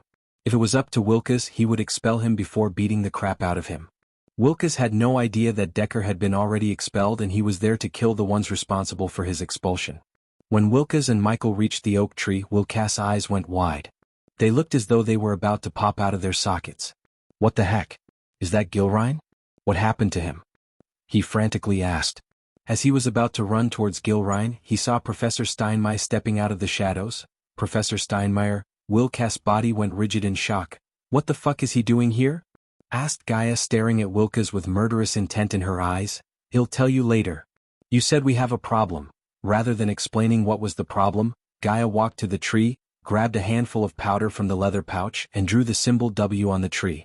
Wilkes looked at the tree moving with his mouth wide open. He couldn't believe a giant tree such as this was moving like a puppet. It was too magical. Soon, dark lines appeared on his forehead because he was able to read the glowing runes, unlike Michael or Gaia. That's it, nothing happens. It will stay like this, and after 2 minutes, the tree will move back to normal. Gaia punched the tree in frustration. System. The system requires 500,000 badass points to disarm the runes. Since the host has only 160,000 badass points, the system could loan you the remaining amount for just a 40% interest rate, frowned Michael. But when he turned to look at Wilkes, he saw Wilkes staring at the runes as though he recognized them. Because Wilkes was a rune master, Michael realized he might have some ideas and he might not need the help of the system. Can you read them? I already did. Gaia finally stopped punching the tree and turned her gaze towards Wilkes. What does it say? Tell us. Gaia dashed at Wilkes. She grabbed him by his collar and lifted him off the ground. Professor, say it. Wilkes swallowed a mouthful of saliva. He had no idea why the professor was behaving like this. He even began to doubt if she was a professor at all. Put him down, Michael placed his hand on her shoulder, trying to calm her down. For him, it was just finding a solution for his third persona problem. But for her, it was about finding her mother. He knew how much her mother meant to her. Wilkes breathed heavily when his feet touched the ground. What does it mean? Asked Michael. Wilkes took a deep breath. They are ancient runes. They roughly translate into, the blood of evil shed by innocent opens the gate of darkness. What the fuck is that? Gaia threw her arms in the air. It seemed like a riddle, and Gaia hated the riddles so much, especially when her mother's life might depend on this riddle. The blood of evil shed by innocent opens the gate of darkness. Does it mean something to you? Asked Gaia after hearing Michael mumbling what Wilkes said under his breath. Stay here. In a blink of an eye, Michael disappeared, turning himself into a bolt of lightning. He came back dragging Decker with him. Gaia was confused. Shit, who is this? Wilkes. Michael looked at Wilkes. Maintaining the eye contact, he bent down to pick up the crimson-red daggers in Decker's sheaths. Kill him. Wilkes was startled by Michael's words. What do you mean kill him? You have been bullied your whole life. This world will never stop treating trash until you choose to change the world. Your whole life you've been hiding and fearing for others. Even coming to Mazorth didn't change your life like wanted, but, Wilkes clenched his fist. Although his words made sense, Wilkes could not get himself to take a life. You can be a maggot as they've been calling you, or choose to man up and change your life around. If killing him would open whatever it is, let me kill him. Gaia tried to snatch the daggers but she couldn't. Yes, let her do it. Why do you want me to kill him? I am not a killer. Michael was losing his patience. He was not in the mood to deal with Wilkes' naiveness. In this world you can only be either a prey or a predator. Man up, kill him, and let me change how this world works, Michael said, gritting his teeth. Still, Wilkes shook his head. Michael lost his cool as he grabbed Wilkes by his neck. His eyes flickered dim red as the dark armor slowly started to appear on his body, replacing the green robes. Let me make this simple for you. Kill him or I will kill you and everyone you know in the slums you grow up. Wilkes' heart skipped a beat seeing his transformation. His voice sounded creepy and demonic and his eyes were burning as though someone set them on fire. You don't understand what's at stake here, Wilkes. Gaia tried to knock some sense into Wilkes. If he doesn't do this, the whole world will suffer. Let him see his people suffer first. Give Azazel the order. Michael turned his fiery gaze towards Gaia. Stop. Finally Wilkes shouted. He was an orphan but he could not let the innocent people in the slums suffer. His hands shivered as he grabbed the daggers in Michael's hands. Don't hurt them, Wilkes stuttered. He was too afraid to curse at 66. The fear had clutched his heart thanks to the fear toxin Wilkes inhaled. Kill him. Gaia saw the runes losing their glow. She quickly moved towards the tree and drew the symbol once again. On the other hand, Wilkes clutched the dagger tightly. His body was shivering uncontrollably. Wilkes breathed heavily. He wanted to shout for help but no words came out of his mouth. He saw no way to escape from this situation. His mind could not think of a plan. Do it. Michael growled in his demonic voice. Slowly Wilkes raised the dagger above his head. He clenched the dagger with his two hands. Kill him. This time when he heard the shout, Wilkes brought down the dagger, penetrating Decker's chest. The blood sprayed out of the wound. The beating heart of Decker pumped out the blood forcefully. In a couple of seconds, Wilkes' pale face was painted red with Decker's blood and the ground beneath them was completely soaked in thick blood. Michael turned his head and saw the blue runes slowly turning red. The blood on the ground began to gather into a puddle. From the blood puddle appeared several extensions made of blood.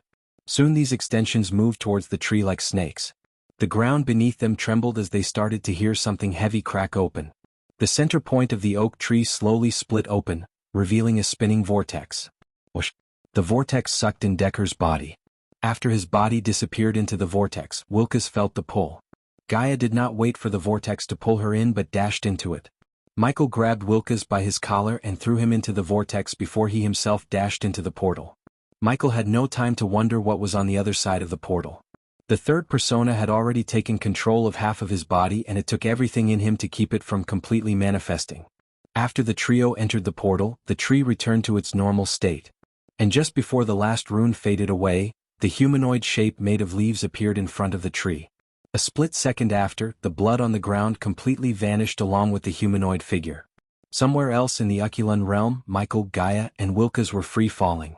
Ah! Wilkes screamed out loud when he opened his eyes and realized that he was falling from the sky. Suddenly he felt a hand grab his shoulder, and the next thing he knew, he landed on the ground safely. He let out a heavy breath. His vision slowly cleared as he didn't feel as terrified as before. He closed his eyes tight and opened them again, hoping everything that happened was just a nightmare. When he opened his eyes, he saw 66 and Professor Steinmeier walking in front of him towards a lone tree. He was not in his scary black armor as just a few moments ago. Wilkes looked around to see where he was. As far as he could see, there was nothing but floating mountains. The place he was standing on was paved, and the only thing in the vicinity was the lone tree on the edge. While walking towards the lone oak tree, Gaia's body was shivering. The closer they got to the tree, the more they could make out a face in the tree. The god of darkness. Suddenly a calm voice reverberated in the area. "I've been waiting for you for 3,000 years. Gaia looked closer at the tree to see the face talking. Finally, she had found the dark elf in the tree her mother asked her to find. She felt like she got a step closer to finding what really happened to her mother. Chapter 442 The Origin of Dark Lord II. Michael approached the tree while scanning the surroundings. His environmental scanning did not find any intruders or living beings. "Who are you?" asked Michael, frowning.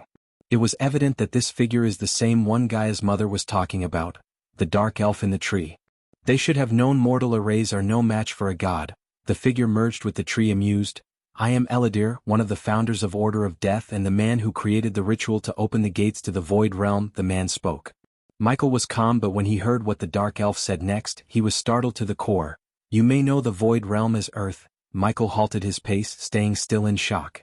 No one except Gaia knew about Earth, and that was because he told her. Except for her, only the system knew his origin. Michael stared at the dark elf to see how powerful he was, which resulted in another surprise as the dark elf was only at the body refining stage. "God of darkness?" Wilkes gasped, hearing the dark elf. He couldn't simply believe 66 is a god as the figure stuck to the tree claimed him to be. "You know about Earth." Since the dark elf clearly knew about the Earth, Michael did not try to conceal his secret. "I know everything about you, Lucifer. I know you've been in war with yourself, a version of yourself more precisely." Eladir kept shocking Michael with his knowledge. Gaia remained silent, letting Michael get an answer for his problem from the dark elf. Then she would inquire the elf about her mother. Michael, on the other hand, completely ignored the existence of Wilkes. He approached the elf and stood a couple of meters before the tree. "You came here looking for a fix for your problem, didn't you, Lucifer?" asked Eladir. "Tell me, how do you know about Earth?" Eladir looked at him for a few moments in silence. "Earth is the grandest and most secure prison in the entire universe, Lucifer. It was built to imprison and prevent you from coming here. Yet you are here. All those lives lost for nothing." Eladir sighed. Michael clenched his fist. He couldn't process the information given by the dark elf. His mind was in complete chaos. If what Elidi said was true, his entire life was a sham, and those who imprisoned him were punishing him for something he didn't even think of doing. Gaia was stunned as her mind went blank. She came to his side and placed her hand on his shoulder to reassure him because she knew his entire world was collapsing. "What about my parents on Earth? They were imprisoned too?" Michael's voice stuttered. For some reason he felt a lump in his throat. It was too much for him to rationalize and process. He even started to sweat. To be honest, he wanted to sit down. "Have you met your parents on Earth?" asked Eladir as Michael slowly shook his head. "You have no parents on Earth. Your parents are from this world." Michael's heart skipped a beat. "Tell us who they are," asked Gaia immediately. "That's an answer only time can give you." Only silence filled the surroundings for a few moments before Michael opened his mouth. His eyes already began to flicker in crimson red. "Who imprisoned me?" asked Michael coldly. Gaia felt the air around her getting chilly. Soon the sky started to turn darker and darker. The wind howled ominously, warning them about the approaching storm. "The same people who imprisoned me, Skyhall." Every time the elf opened his mouth, he stunned Michael and Gaia. It took them several minutes before speaking again. "Skyhall? You must be thinking the Guardians are the bad guys." "Cute," Eladir chuckled. Wilkes stood alone listening to their conversation. He was pretty freaked out by the sudden change in weather and the crimson-red eyes of 66. His eyes were glowing in red as though they were rubies. "I want to know everything." Michael's entire world collapsed in front of him. Everything he knew and believed was said to be nothing but smoke and mirror. He was sick of being in the darkness and wanted to know everything about him and his origins from the dark elf. "The least I can do for you is give you some answers before I wither away." Eladir sighed as he began to narrate everything from the beginning, starting from 3,000 years ago. The story began 3,000 years ago with Chiu Jin ascending to the throne of Holy Maiden. Michael didn't know that Chiu Jin, one of the founders of Mazorth, was the Holy Maiden of Skyhall. She was a 6-star runemaster, and according to Eladir, at the peak of her power, she invented an array that let her soul travel through time. Her time travel adventure turned out successful but not without a cost. The entire Skyhall was thrown into chaos when their beloved goddess returned from the future half dead. She was an immortal stage cultivator, yet something or someone almost took her life. She was never the same afterward. To let the world know about the approaching danger, she built another array with the help of her friends to let the Skyhall see the approaching calamity. The elders of Skyhall and a selected few witnessed a glimpse of the future.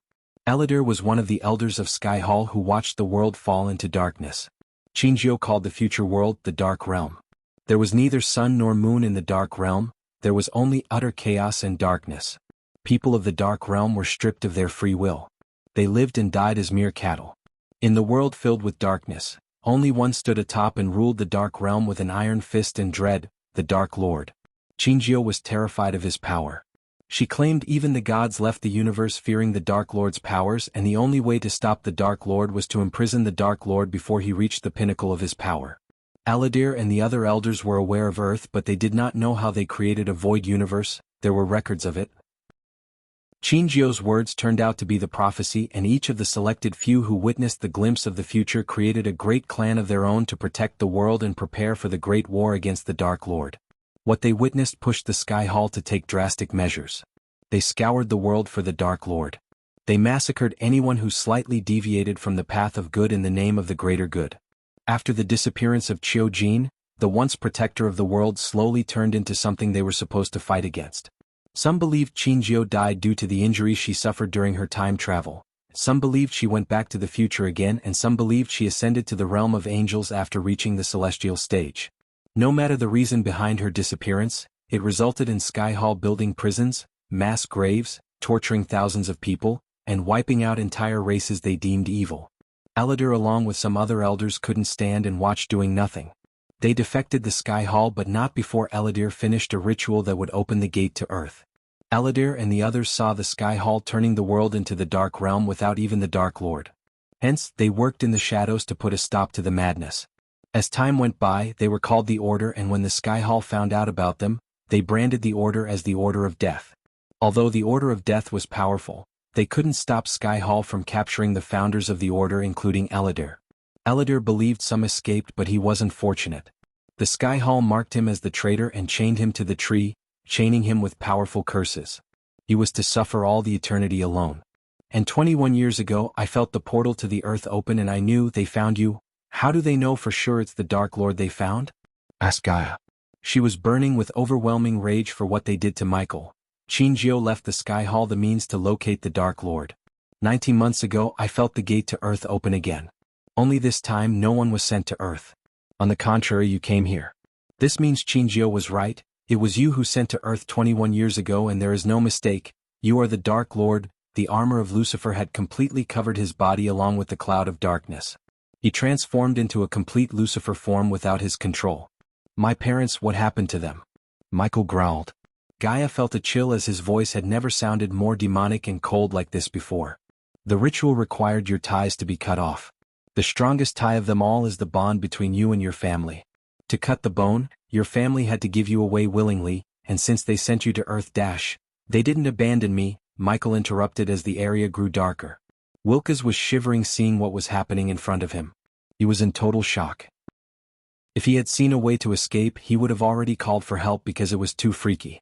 They gave me away willingly. Michael looked up at the sky. Tears rolled out of his eyes, and seeing the tears, Gaia couldn't hold back her tears. This was the first time she had seen him shed tears.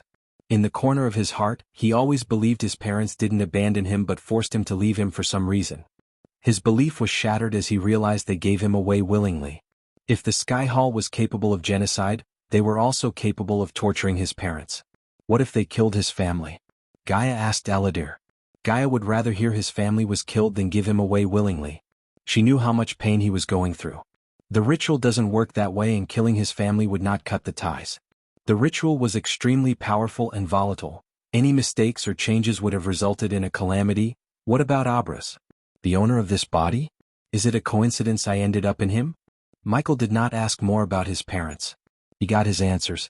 There was no need for him to know more. They willingly gave him away, and as much as it hurt him, at least his heart could be at peace. Chapter 443 The Origin of Dark Lord 3. Nothing is a coincidence when it comes to you, Lucifer. Have you ever wondered that out of millions of bodies, why you ended up in this particular body? Asked Eladir. Although the Dark Elf seemed to know a whole lot about him, Michael didn't think he knew about the system's existence. Under no circumstance Michael would reveal the existence of the system. Therefore, instead of telling the system chose this body, Michael shook his head. He was oblivious to the truth behind why the system chose Abras. There was more than just a resemblance behind the system's decision to choose Abras. It's because this body belongs to you. Only souls could pass through the gates to Earth. It seems like a piece of your soul remained in your infant body. Eladir was not only a 5-star rune master but also an expert in souls. He trained his mind and eye to see through a person as nobody could. Therefore, Eladir could see the broken soul inside Michael. You're saying he and the owner of the body are the same person? Asked Gaia while Michael remained, uttering no words. It was too much for his mind to process quickly. However, the more he thought about it, everything started to make sense. You are him and he is you. The two pieces of the soul are in peace. Eladir paused to look at both Gaia and Michael for a minute. Unlike the third piece, Eladir could see the third piece of the soul is at war with the other two pieces. It was preventing the two pieces of the soul from merging together. Something was amiss, but Eladir was unable to see what. Tell me how to fix him? Gaia rushed to Eladir. She grabbed what seemed to be his shoulder. However, Gaia could only feel wood, not flesh. Soon, the green leaves of the oak tree slowly began to dry and turn brown. The tree was withering. What's happening? Gaia stepped back. My time is up. I used what was left in me to summon you here. I am sorry I couldn't help you more, Lucifer. The path you walked. Eladir stopped talking as half of the tree withered completely. System, I need him. The system has found several curses on him that are binding him to this oak tree. The system also found an interference. It's temporarily blocking the curses and letting his soul depart from his body. In other words, he is successfully dying. I can see that, Michael grumbled. There are two ways to save him. One way will cost you 500,000 badass points. It will save him along with his body. The second option has several complications. First, it requires 180,000 badass points. Second, the host will have to find a new body as the system won't be able to save his body. Third, the body needs to be found in 5 minutes tops. Lastly, the body needs to be at least 10% genetic match with his dark elven race, and the body must not have any wounds when the soul enters the body. Michael listened to the system list all the requirements. For a few moments, he looked at Eladir and turned his gaze towards Wilkes, who was still in shock. I want a loan of 100,000. Shouldn't it be 340,000 points? The system asked with a surprised tone. At the moment, Michael had 160,000 badass points. Hence, to get 500,000 badass points, he needed 340,000 badass points as the system suggested. Do as I say. Take 100,000 badass points and buy the Soul Eater skill. Shit. The system was stunned. If the system had a face, the face would have shown an expression of utter shock. The acute pain in his head had appeared again. However, compared to the pain in his heart, the pain in his head was futile. Ding, the host has successfully acquired level 1 Soul Eater. The skill Soul Eater can be integrated with Energy Devour for 2,000 badass points. Does the host visit to L World? See discover_new novels. Yes, Michael interrupted the system. After the system integrated the new skill he bought, it showed him his status in front of his eyes. Host, Michael cultivation level. Core strengthening stage, level 4 experience points. 70,000/600,000 badass points. 160,000 40,000 badass points loan. Skills and spells. Wind Blast, LVL 6 Responsive Shield, LVL 8 Environment Scanning, LVL 6 Ignitia, LVL 8 Lightning Dash, LVL 6 Energy Devour, LVL 2 Soul Eater, LVL 1 Death Range, LVL 3 Eyes of Darkness, Normal. Can sense the cultivation level of others' Eyes of Darkness, Lucifer. Can sense the cultivation level of others, can see through. Illusions Cloud of Darkness, Lucifer. Weak-willed enemies will lose their courage completely and surrender. Death range will be 50% more powerful, and if activated in darkness, the host's cultivation level will be boosted 4 levels up regardless of the stage barrier. Wordless Spellcaster, Lucifer. In full Lucifer form, the host just has to think of the spell to cast it. Techniques. Swords of Destiny, 98% Mastery Ring of Fire, 88% Mastery Serpent Maga, 97% mastery occupation. Core disciple of Sunrise Sect, the guardian of Sunrise Sect, Lord Lucifer of the Abyssal, the Dark Lord, King of Bradford. This _ content is taken from L-World. Com status, healthy goals, control the world, rebuild the order of death, utility function. Banker, LVL 5, ratio, 1000 gold coins, 40 badass points, runic teleportation, X-ray vision, also integrated with Eyes of Darkness. Wealth, 15 million gold, special trait, 5-star alchemist, 4-star inventor, subordinates. Gaia, warrior, loyalty level 100%. Raylene, 5-star chef, loyalty level 99%. Arya, assassin, loyalty level 68%. Heinberg, warrior, loyalty level 45%. Maxine, warrior, loyalty level 98%. Tiberius, warrior, loyalty level 55%. Sadie, loyalty level 40%. Ricky, loyalty level 98%. The Silent Reaper crew, pirates, loyalty level 90%, base of operation. Sunrise Sect, the Abyssal, the Crypt Kingdom of Bradford, familiars. Nightmare, Forest Dragon, Vidora, Three-Headed Hydra. Michael noticed the bump in loyalty levels. But he was concerned about more pressing issues than loyalty levels. Soul Eater was a skill he was eyeing for quite some time to buy. He was in no rush to buy the skill until now. The reason he didn't buy earlier was that the price of Soul Eater was 60,000 badass points. Among all his spells, this was the deadliest and most powerful. Visit L-World. COM for the best no_vel_ed_ng experience. At level 1, the Soul Eater can be only used on cultivators who are at least 2 stage below the host. Prepare to save Eladir. Host, what are you planning to do? The system had already guessed what he was about to do, yet the system asked the question because it was unbelievable. Quite honestly, the system didn't think he would do that. The surroundings started to move again after he exited the system, as though they were being paused. Sporting his complete Lucifer form, he walked towards Wilkes. Wilkes was stepping back in fear. The closer Lucifer got to him, the faster his heartbeat. Wilkes shivered as he looked up at Lucifer's crimson-red fiery eyes. Seeing him in his full armor, Gaia had a feeling that Michael was planning something. Pull another miracle, human, she prayed in her mind. You've heard him. Michael began to talk to Wilkes in his demonic voice. Now you may have an idea of what I am capable of. Bend your knees and swear your loyalty to me. I will give you the blood of those who hurt you as one of the many gifts I have in store for you. Wilkes almost stumbled and fell on his back hearing Michael. Blood? I don't want any more blood on my dash. Wrong answer, Michael interrupted by grabbing Wilkes' neck. As expected, Gaia saw the half-elf being lifted off from the ground. The next moment, she saw the dark cloud of smoke shrouds Michael enveloping Wilkes. All of a sudden, Wilkes' body went rigid and his mouth opened wide. A bright stream of white smoke rushed out of Wilkes' mouth and went straight into Michael's mouth. Wilkes' body kept twitching violently.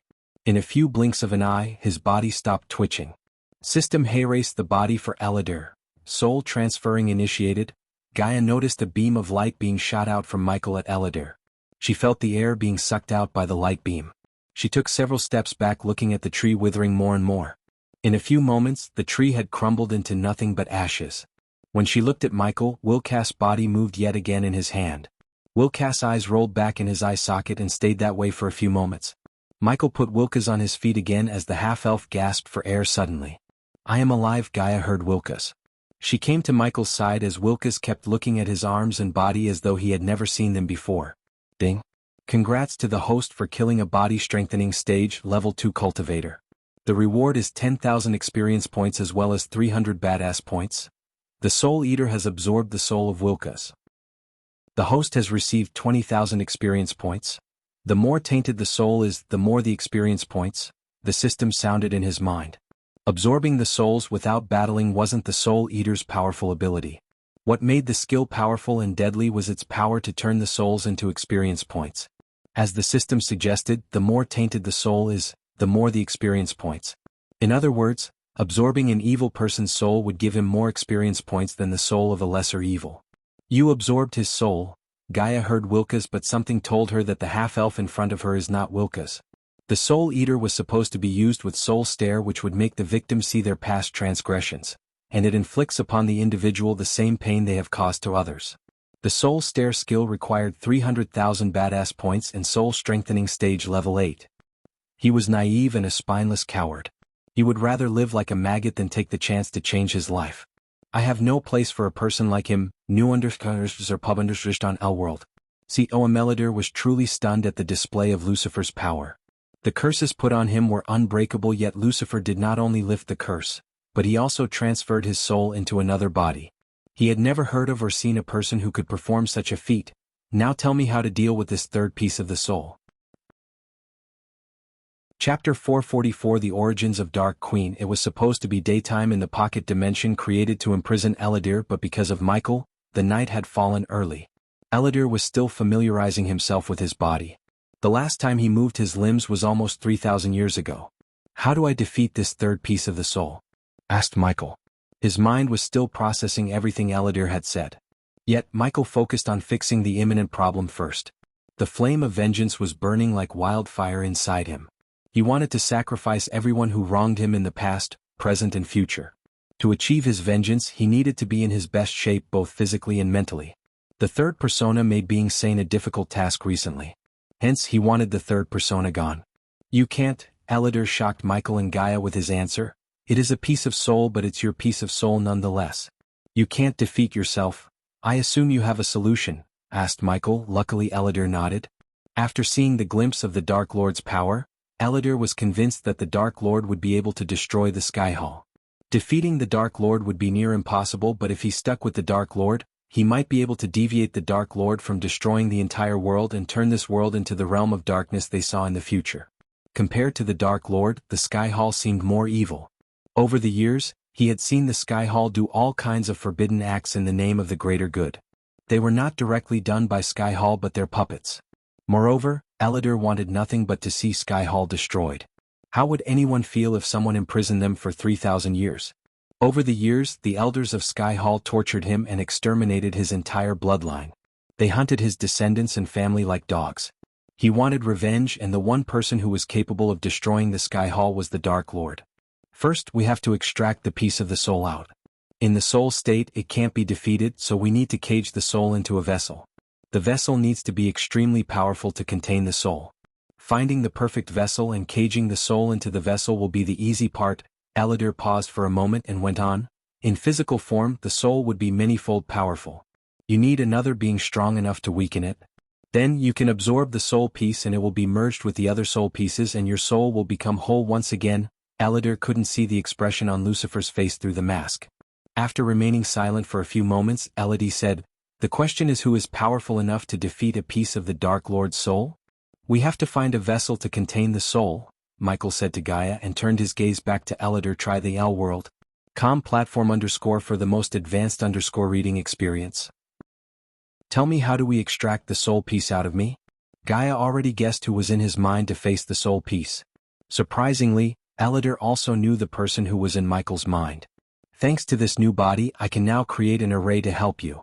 But we can't create the array here, we should do it in the Black Forest during the full moon night. As he said, Elidar walked towards where the oak tree was. Elidar squatted near the tree and grabbed a handful of mud from the ground. He threw the mud in the air as the dust formed a ring in the air. Soon the circle transformed into a vortex just like the one they used to come to this place. After you, Elidar gestured at Michael to walk into the vortex first. Michael looked around as the black armor disappeared from his body. The green robes of house alchemists once again covered his body. When they stepped out of the vortex, they saw Gilrine still lying on the ground unconscious. Elidar took a deep breath as though he was tasting the air and freedom. Tell me, what do you know about my mother, Adelia Ashton? Gaia didn't even think that he has been imprisoned in the pocket dimension for 3,000 years.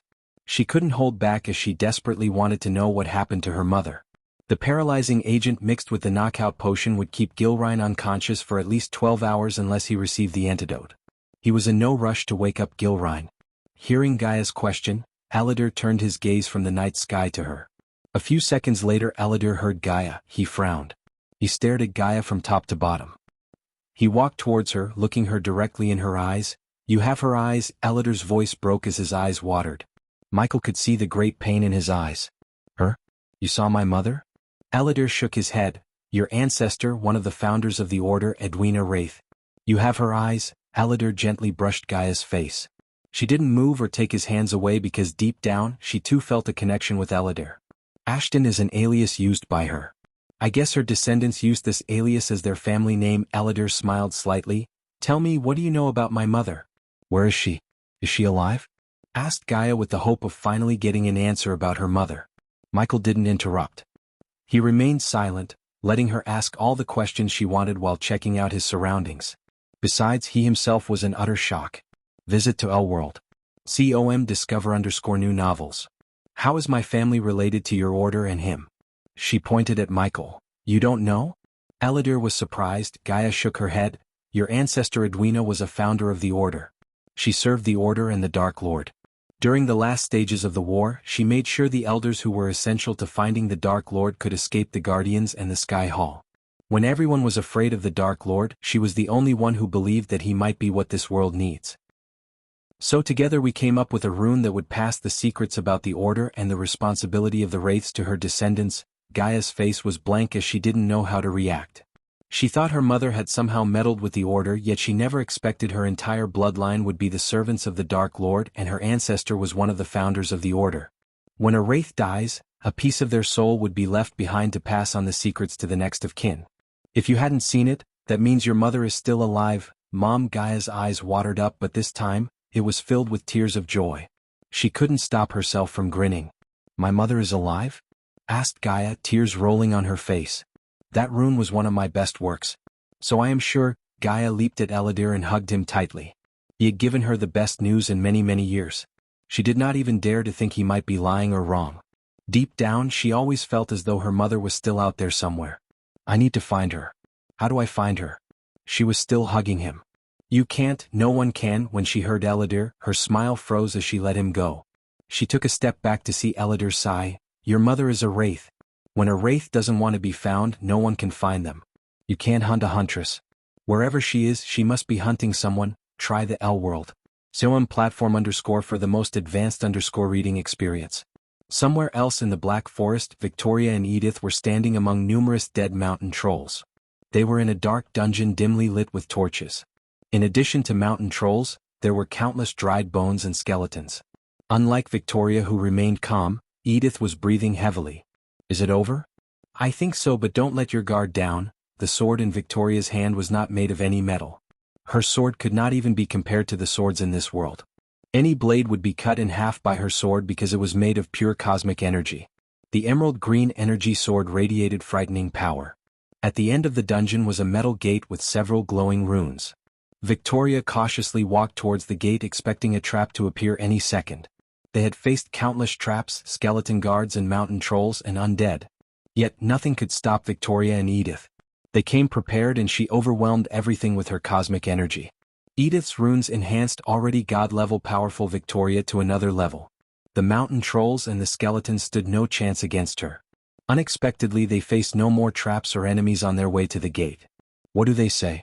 Looking at the glowing runes, Victoria asked Edith. Darkness is not the opposite of light. Edith began to slowly translate the runes. It is just the absence of light.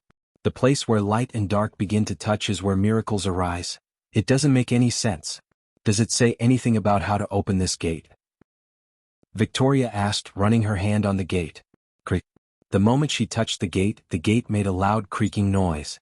They immediately stepped back as the gate slowly opened to reveal what they were looking for, the primordial flame. The hall before them was lit with blue flames on braziers on each corner. In the center of the hall floated two orbs of fire, a pure white flame and a pure black flame. Two primordial flames. Victoria and Edith were startled. They never expected to find two primordial flames in one place. Anyone else in Victoria's place would have gone crazy with excitement. She, however, had a frown on her face. Edith noticed the dark lines on her forehead and asked, Visit L-World. _OM for a better reading experience. Vicky, what's wrong?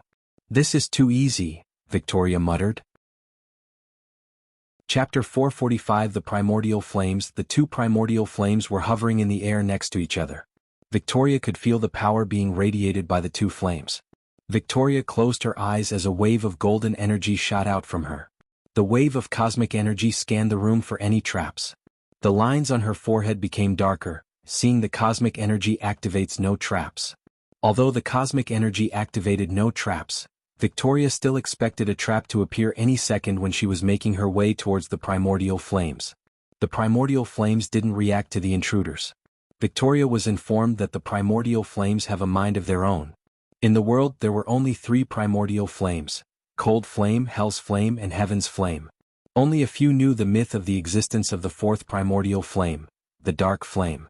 Victoria recognized the white flame as the cold flame. A golden layer enveloped both Edith and Victoria to prevent the coldness radiating from the white flames from penetrating their bodies. Unlike the cold flame, she felt nothing from the black flames hovering beside the cold flame. "How do we take them with us?" asked Edith. She was overwhelmed by the power of the flames. "Do you recognize this flame? It's definitely not the heaven's flame, must be the hell flame. Let's take them and get out of here before anyone notices our disappearance," Edith said to Victoria. With a nod, Victoria reached out to grab the two flames. The golden cosmic energy enveloped her hands as she approached the flames. Victoria felt a sudden pressure pushing her away. The pressure created a force field around the cold flame. She gritted her teeth, pushing her hand towards the cold flame. "Arg!" She growled in pain, but she was far from giving up. She was using all of her cosmic energy to get her hands on the flames literally. Edith saw Victoria's face start to go pale, and soon, her blood dripped through her nostrils. Still, Victoria was fighting through the force field to reach the flames. The blood spurted out of her nostrils after a few moments. Finally, her finger touched the cold flame, and just as her finger touched the flame, it exploded, throwing Edith and Victoria onto the walls behind them. "Arg!" Victoria growled in pain. The entire dungeon shook due to the force of their collision with the walls. When she looked up, her pain disappeared, but instead, a complete utter shock occupied her heart. The flames hovering in the air a few seconds ago were nowhere to be found. The flames just disappeared. She jumped back to her feet. The utter shock was written all over her face. She frantically looked around to locate the flames, but to no avail. Looking for the flames, she walked towards Edith to get her up. "Vicky," Edith stood up holding Victoria's hands. "The flames?" Boom. Before Edith could get an answer from Victoria, the entire dungeon began to tremble. The ceiling above them crumbled, falling down on them.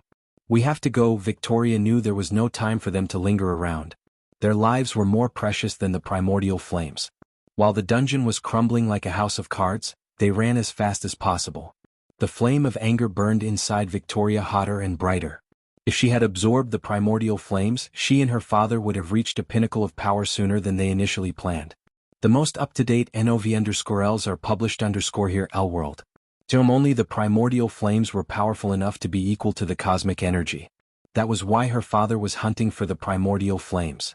Absorbing the primordial flames would ensure their everlasting domination. Even though they were running for their loves, Victoria took out the compass that had the ability to locate the primordial flames to find where the flames went. Unfortunately, the compass was broken due to the previous collision. The needle was broken in half and the glass was shattered. Damn it! Meanwhile, in the Black Forest, Gaia injected the antidote into Gilrine to wake him up. Michael and Eladir left the area to resume connecting the Blackfoot mushrooms. "Arg!" Gilrine jolted. He was breathing heavily, and when he saw Gaia squatting beside him, his face went pale. "What happened?" Gaia asked, pretending not to know anything. "Great, I will tell Headmistress Kayla that you were busy sleeping in the middle of the fucking Black Forest." Gaia punched Gilrine on the shoulder. "No, I wasn't sleeping, I saw something. Move your ass, we have to get them back to the castle." Gaia didn't linger around but walked away from Gilrine. Gilrine stared around him with a pale face. He quickly checked his pocket to see if the pouch was still there. He was relieved to find the pouch in his pocket just as he left. He could swear he saw something before he lost consciousness. Once again, before following Professor Steinmeier, Gilrine went to the tree and checked if there was something amiss. Did something happen? Nah, what am I thinking? No one can walk past the headmaster's defenses, Gilrine mumbled under his breath. The two girls along with Michael and Eladir were collecting Blackfoot mushrooms when Gaia returned. She had no idea Victoria and Edith almost absorbed the primordial fires. "That's enough," Gaia clapped. "Your detention is over. Let's go back to the castle." On their way back to the castle, no one uttered a word. Eladir was staring at everything with an amazing look on his face. Victoria was frustrated by her failure. Edith was pretty shaken up by nearly getting crushed to death. Gilrine was contemplating what just happened back and what made him lose consciousness. And lastly, Gaia, she was having mixed feelings. On one hand, she was happy beyond words because of her not-so-dead mother, and on the other hand, she was worried about her mother's safety. Michael's mind was drifting.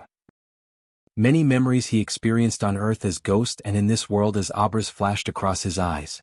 Realizing that Abras and he was the same person established a harmony between the soul piece of Ghost and the soul piece of Abras. It was extremely difficult for him to keep calm instead of going berserk. Go to your dorms. After reaching the castle grounds, Gaia asked them to part ways. The latest _episodes are on the L World. COM website. What about these mushrooms, Professor? Asked Edith. Gaia almost forgot about the Blackfoot mushrooms in her deep thinking. Just give them to Gilrine. Gaia left the students to go to her room. Just like Michael, she also wanted to be alone. Aladir was smiling on their way back to their dorm rooms. The memories of him being a student flooded his mind. He had many happy memoirs in Mazeroth. You're an alchemy student? Even after thousands of years, Aladir still remembered the way to each house's dorm room. I think he'll go to Rinmaster's house. You need some time alone, Aladir said as Michael opened the door to his room. I know the way. Michael just nodded as Aladir turned back and left. When Michael stepped into his room, Nightmare was waiting. Michael did not utter a word. He just flicked his wrist as a punching bag attached to a stand appeared in the center of the room. System, did you know? Michael asked in his mind, standing before the 6-feet punching bag. The system level is too low. His fist clenched as he breathed heavily in anger. The next moment he willed the system to soundproof the room. Nightmare noticed a dim light appear in the room. Skyhall, boom. Michael punched the bag with enough force to create a loud booming sound. Guardians, the punching bag received another hit. Nightmare wanted to ask what happened, but seeing the murderous look and the flickering red eyes, he stayed back. Chinjio visit L World. So for a better user experience, Andreas, Victoria, Thusia. He started to punch faster and faster. The force of his punches shook the room as several cracks began to form in the punching bag. Nightmare noticed the lights in the room go out as the room was soon engulfed in darkness. Let me out, the voice of the third persona sounded in his mind. It was laughing at him, which made him more furious. You can't keep me locked forever. I am you, shut up. Nightmare almost bounced hearing his sudden shout. As Michael was struggling to keep his anger and the third persona contained, Aladir reached the room assigned to Wilkas in the House of Runmasters. The rooms of the Runmasters made alchemy students' rooms look like a shabby basement. The common room Aladir was standing in was a wide, circular room, airier than the common room of Alchemy House. Graceful arched windows punctuated the walls, which were hung with blue and bronze silks. By day, the Runmasters would have a spectacular view of the surrounding mountains. The ceiling was domed and painted with stars, which echoed on the midnight blue carpet. There were tables, chairs, and bookcases, and in a niche opposite the door stood a tall statue of white marble. Aladir didn't give a shit about the elves and the others' gazes on him. As a dark elf, he went through the same bullying as Wilkas. However, unlike Wilkas, Aladir fought back and showed the bullies how it would feel to be bullied with his superior talents. Maggot, filth, why does he have to be a rune master? I thought he stayed with the alchemists? Aladir walked towards the sofa in the center of the room and plunged into the comfy sofa. It had been thousands of years since his butt rested on a sofa. Leaning back on the sofa, he put his leg over another. The elves were surprised. They couldn't take him being arrogant in front of them. Filthy maggot from the elven gang, an elf walked towards Aladir with the intention to throw him away. The elves who got their butts kicked by Michael were standing in the corner smiling. He was not in the House of Alchemy but the House of Runmasters. You can find the rest of this content on the L World com platform. They were excited to see the half-elf get beaten. Little did they know that the half-elf they knew was no longer in this world. The one occupying his body was a several thousand years old 6-star Runmasters. Chapter 446, something that could kill the Dark Lord. Everything has changed except you half-minded idiots. Aladir shook his head disappointedly. He leisurely grabbed the goblet on the side of the table to quench his thirst. The elves were having a bit of a party, so the goblet was filled with red wine produced from the nearby village. Despite the goblet's simple look, it was heavy and imbued with a rune that made the goblet near impossible to break. Ignoring the approaching elf, Aladir took a little sip of wine. His body jolted when the red wine touched his taste buds. I can't say I didn't miss this. Aladir took a long sip and in a few blinks of an eye, he emptied the goblet. You have some bang? The Runmasters who were looking at the elf dashing at the half-elf stumbled down. They couldn't realize what just happened. The half-elf was drinking wine, the elf was dashing at him. The next thing they saw was the elf collapse to the ground. Only a few seconds later they noticed the crushed goblet in the half-elf's hand. They finally realized that the half-elf hit the elf with the goblet with enough force to not only knock down the elf but also crush the goblet itself. The amount of force required to crush the goblet was not a joke, yet the half-elf crushed it by hitting the elf in the head. Ark. The elf was grumbling on the ground in pain. He held his head as blood drenched the floor beneath. However, his agony became more painful when Eladir stepped on the elf's throat, increasing pressure little by little. If you assholes want to spend your lives being racist, knock yourselves out. But when I'm here, I don't want to hear a single snarky comment about me or my race. Few of the elves couldn't see a fellow elf being crushed by a half-elf in front of their eyes. Hence they dared to attack the half-elf. Fighting in the common rooms was not a big deal until no one informed the prefects about the fight. They doubted that even if the prefects knew they beat up a half-elf, they would give a damn about a maggot. After all, the prefects of House Runmasters were also elves. Zzzzzzzzz. The elves were a couple of feet away when a sudden vibration reverberated in the room. The elves halted their steps. Their golden hair produced smoke as the smell of burning hair permeated the room. Eladir snapped his finger and the elves began to tremble violently. Their robes smoke as they crumbled down, leaving the elves naked. Their golden skins soon turned as red as ripe tomatoes. Visit Elworld. CDOM for the best no_undershinji experience. The other Runemaster, witnessing the scene with startling faces, looked down to see a glowing chakra on the floor where the elves were standing. When did he place the rune? What rune is that? So powerful, how did he do that? The onlookers were stunned beyond words. Eladir snickered inside, seeing how a basic level rune could surprise these amateurs like this. The energy in his soul deteriorated over the years, and once a half-immortal stage cultivation was now a mere body-refining stage cultivator. Until Eladir could cultivate to become stronger, he would only be able to use mediocre runes. Nonetheless, these basic runes were enough to keep the elves from annoying him in his time at Mazeroth. Next time, he'll burn the thing between your legs. Eladir threw aside the goblet before making his way towards his room. The elves who were being electrocuted collapsed to the ground finally when Eladir snapped his fingers again. Now someone shows me my room, he evilly grinned, which sent a chill through everyone's spines. Somewhere else on the Azer continent, Noah was trekking through a snowy mountain. As far as one could see, there was nothing but milky white snow and crystallized ice pikes that were sharp as daggers. The howling sound of the wind was the only thing that accompanied them, while the blowing wind brushed past their bodies with enough force to knock them down at any moment. Arg, I miss flying, Noah sighed but kept trekking through the snow. And I miss a roof above my head and something that saves my Harry but from freezing. The golden Babaru, Norvin, curled up inside Noah's inner pockets. The monkey made a comfy home of his long coat's pocket but still bitched about the weather. You should have brought Alicia instead of me. She must have loved being literally cold. We are close, Noah, Andreas' voice sounded in his head. Shoo, Noah shushed Norvin quickly. The old man inside the ring talking to you again? Norvin rolled his eyes, being annoyed by getting shushed. Full novel on Elworld. Apart from Noah, Norvin was the only one who knew the existence of Andreas. Just like the dragons, Norvin's race, the golden Babarus also possessed the skill to view the world differently. After Norvin reached the core formation stage, he sensed a living being in Noah's ring. His suspicions were confirmed when Noah was stuck in an unwinnable fight and Andreas had to manifest to save him. Conjure the heavens flame. Hearing his mentor's voice, Noah closed his eyes as an emerald green flame shot out of his hand.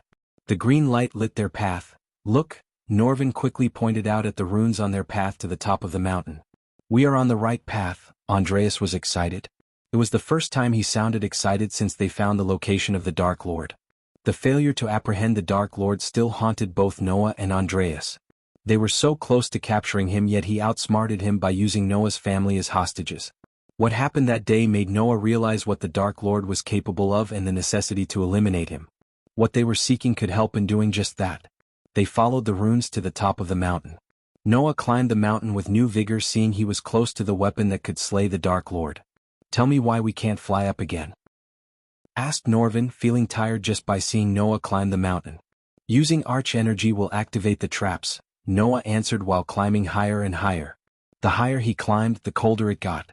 The runes led him to a dead end where he saw nothing but a stone wall in front. I thought a door or a pathway would appear. Norvin rubbed his hairy chin. Teacher, Noah called out Andreas standing in front of the wall where the runes are glowing. These are Lady Chingio's runes, there is no doubt. Andreas' ethereal figure manifested out. While Andreas was studying the runes, Noah conjured a ball of heaven's flame and sent a stream of emerald green flame towards the wall. The wall didn't open as Noah expected, but a bright beam of light shot out within the wall toward Noah. Noah's instincts made his legs dash out of the way, yet the bright beam was too fast and Noah was standing too close to the wall. Unexpectedly the bright beam of light shot through Noah, doing no harm to him. The god of light, a sweet feminine voice echoed through the snowy mountain. The showering snowy rain stopped all of a sudden as though someone pushed the pause button. The mountain before Noah slowly split open to reveal a grandiose hall. Noah stepped into the hall as the mountain closed up behind him. The 11 braziers on each side of the hall lit up, brightening the hall. A snowy white carpet materialized under Noah's feet to the end of the hall as he cautiously took his steps forward. There were 4 12-feet statues made of ice stood majestically. 2 of the statues were female while the other 2 were male. Despite their gender difference, the 4 of them looked extremely dominant and mighty. "Who are they?" asked Norvin in amazement. _@LWorld. The 4 great legends. Norvin saw Andreas' ethereal form bow towards the statues. His eyes were full of reverence as though he was worshipping them. Archer Crook, Ingrid Stenham, Chiojin and Karjan Pavlovich. Archer Crook, the heavenly warrior. Andreas looked at the statue of a man in battle armor. He was holding a sword in one hand and a spear in another. Andreas turned his gaze to the statue of a graceful smiling lady who held a tiny bonsai tree in her hand. Ingrid Stenham, the legendary 6-star alchemist. Her talents were beyond any star levels. The legend has that a drop of the healing potion brewed by her could heal an army to their full health. He turned around to look at the statue of a long-haired muscular man with a hammer, Karjan Pavlovich. The only human 6-star blacksmith this world has ever seen. Finally, they all turned their eyes to the statue of a lady in Chipao. Her hair was tied into a bun, and unlike the rest of the statues, she was looking at the stone table at the end of the hall. Qin Jiu, the woman who saw the future, the mother of the great prophecy. Noah was surprised to see Andreas kneel down in front of her. "We won't fail you, Lady Qin Jiu," Andreas said, letting out a deep breath. After saying those words, the trio cautiously walked toward the stone table. They expected to spring a trap any second, but they never did. When they reached the stone table, they saw 2 hand imprints on the table. "I have a feeling you two should place your hands on the marks," Norvin exclaimed. Andreas and Noah looked around. There was nothing except statues and the stone table in the hall. "Shall we?" Noah believed those who were called him here. They had no intention to harm him. If they had, they would have done it by now. Therefore he placed his hand on the stone table, and so did Andreas. Nothing happened for a moment, but soon, the hall trembled as they noticed the heads of the 3 legends slowly turning towards them. From each of them, a bright beam of light shot out at Noah. Finally, a golden light shot out from Qinjiu's statues. When the 4 light beams met at the center of the stone table, the same voice they heard before sounded again. "Find the other 4 arrows and vanquish the darkness." From the 4 lights emerged an arrow that radiated an immense amount of power. The arrow was made of no metal but light. Noah gently grabbed the arrow, and the moment he touched the arrow, it disappeared into him. He sensed the arrow within him in a form of energy. Visit LWorld.com for a better user experience. We are one step closer to ending him, teacher. Noah grinned. Chapter 447, The Dark Lord from the Future. The next day, Gaia attended the combat class only to see Michael absent. Elidor was there, sitting on the last bench as Wilkes. For Gaia, what Eldari revealed was joyous news to be celebrated. After all, she had learned that her mother is still alive. But for Michael it was devastating. Everything he knew and experienced turned out to be a sham. His entire life was controlled by a prophecy he never wanted to be a part of. In a short amount of life, he had faced so many betrayals, and even worse, betrayal by his own family and the girl he loved, Victoria.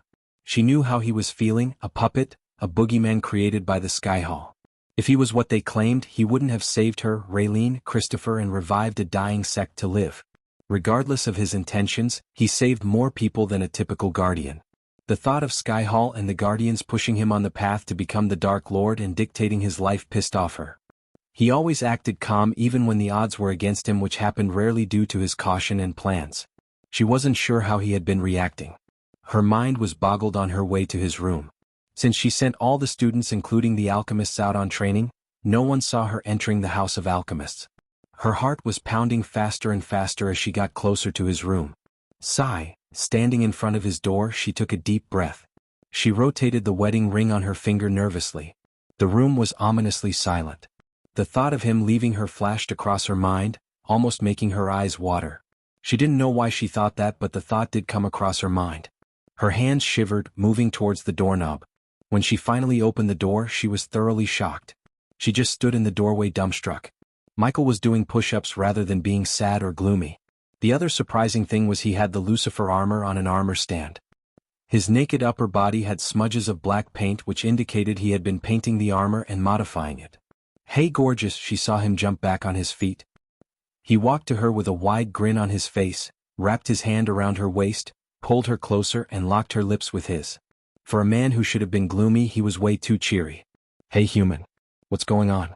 "I've been busy modifying my armor and training," he flexed his muscles.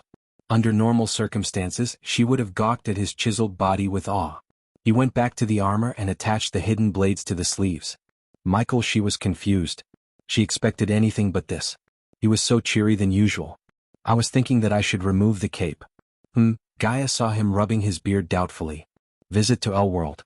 COM discover_new novels. Are you gone mad?" His behavior creeped her out. Yesterday he was so gloomy and silent. She was afraid that too much anger and sadness muddled his brain. Michael smiled, brushing the dust off of his armor. "What do you mean I was?" "Stop looking at that fucking armor and talk to me." She stomped the floor. Michael turned his gaze at her. A gentle smile appeared on his face. With a worried look on her face, Gaia walked to him. Her eyes expressed the concern in her heart better than her words and face. He cupped her face, gently kissing her forehead. "I was mad to try to run away from my destiny, Gaia. I always thought Lucifer is the mask and Ghost is real. But no, yesterday I realized it was the other way around." Michael let her face go to put his hand around her neck. He walked towards the windows with Gaia. "Every time I put on the armor, I say to myself, this has to be done to make my life easier. The desire to control the world from shadows was just a fantasy of mine." He paused for a second as the doom suddenly grew darker. "Now I realized it wasn't a fantasy, it was my destiny.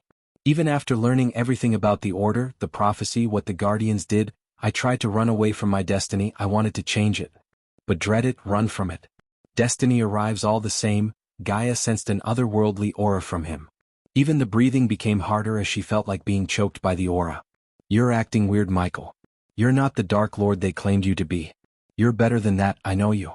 If anyone is evil, it's the Sky Hall and Guardians. I am the Dark Lord nonetheless. Why try to avoid who I really am? If they had left me alone when I was born, I might have lived and died as an ordinary person.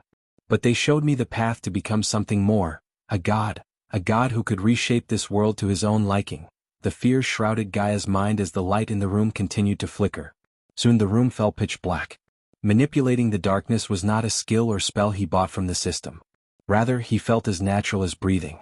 His strength had gone through the roofs and he sensed that he would be more powerful if he merged with the third piece of the soul. Just making peace with himself unlocked an ancient power in him. When the lights returned to the room, Gaia was staring at him with a pale face. New_chap_fares or pub_list on L World. "Calm, don't worry Snakey, this is what the future me wants." Michael smiled, looking at the distant horizon. When he saw her face, confusion was written all over her face. "Think about it, Gaia." Chinjio went to the future and saw the Dark Lord. "And who is the Dark Lord?" "Me." "You heard Eladir, I beat her to half-death but didn't kill her. That doesn't sound like me unless I let her live." "You're saying you came from the future? It makes sense, doesn't it? How we met, the portraits of me in the dark forest, how I met Nightmare. Don't you feel like everything is connected? I don't care where you came from or from when you came, I'll be at your side as long as I'm alive. What if your family gave you away? I'm all the family you need." Gaia embraced him in a tight hug. She squeezed him, having no intention to let him go. Knock, knock. Gaia jolted away from him when someone knocked on the door. "It's me, can I come in?" Eladir's voice came from the other side of the door. "Come in," said Michael as Eldari opened the door to come in. "Am I interrupting something?" Seeing the half-naked Michael and the tense body of Gaia, Eladir thought they were exploring the area of love together. "Nope. Did you find everything you need?" Eladir walked towards the armor of Lucifer hanging on the armor stand. He just looked at it from top to bottom before turning his gaze back at Michael. "I had to go through some annoying conversations but I managed to get everything. Now we just need a vessel and someone who could weaken the vessel with your soul piece in it. The latest studies are on L World. Sinoam website." With a flick of his wrist, Michael took out a tablet-sized mirror from the system's storage. He threw it at Eladir. "There is your vessel." Elodie looked at the mirror to see a mountain troll in it, but this mountain troll was nothing like the one he scared using his energy a day ago. The mountain troll in the mirror was on fire and had a pillar with scorching hot lava oozing down. A fire giant, Eladir had seen only a few in his lifetime. They were extremely rare and almost extinct from the world thanks to the Sky Hall. They were one of the races Sky Hall deemed as helping the Dark Lord. Thus, they almost wiped them out from the face of this world. A fire giant, you say? That thing crawled through a ruin far north from here, relatively closer to where we went to collect Blackfoot mushrooms. Gaia took the mirror from Elidar's hand and saw the fire giant sleeping. The snoring giant was a couple of times bigger and meaner than the mountain troll Gilrine loved. We will let the fire and ice battle it out.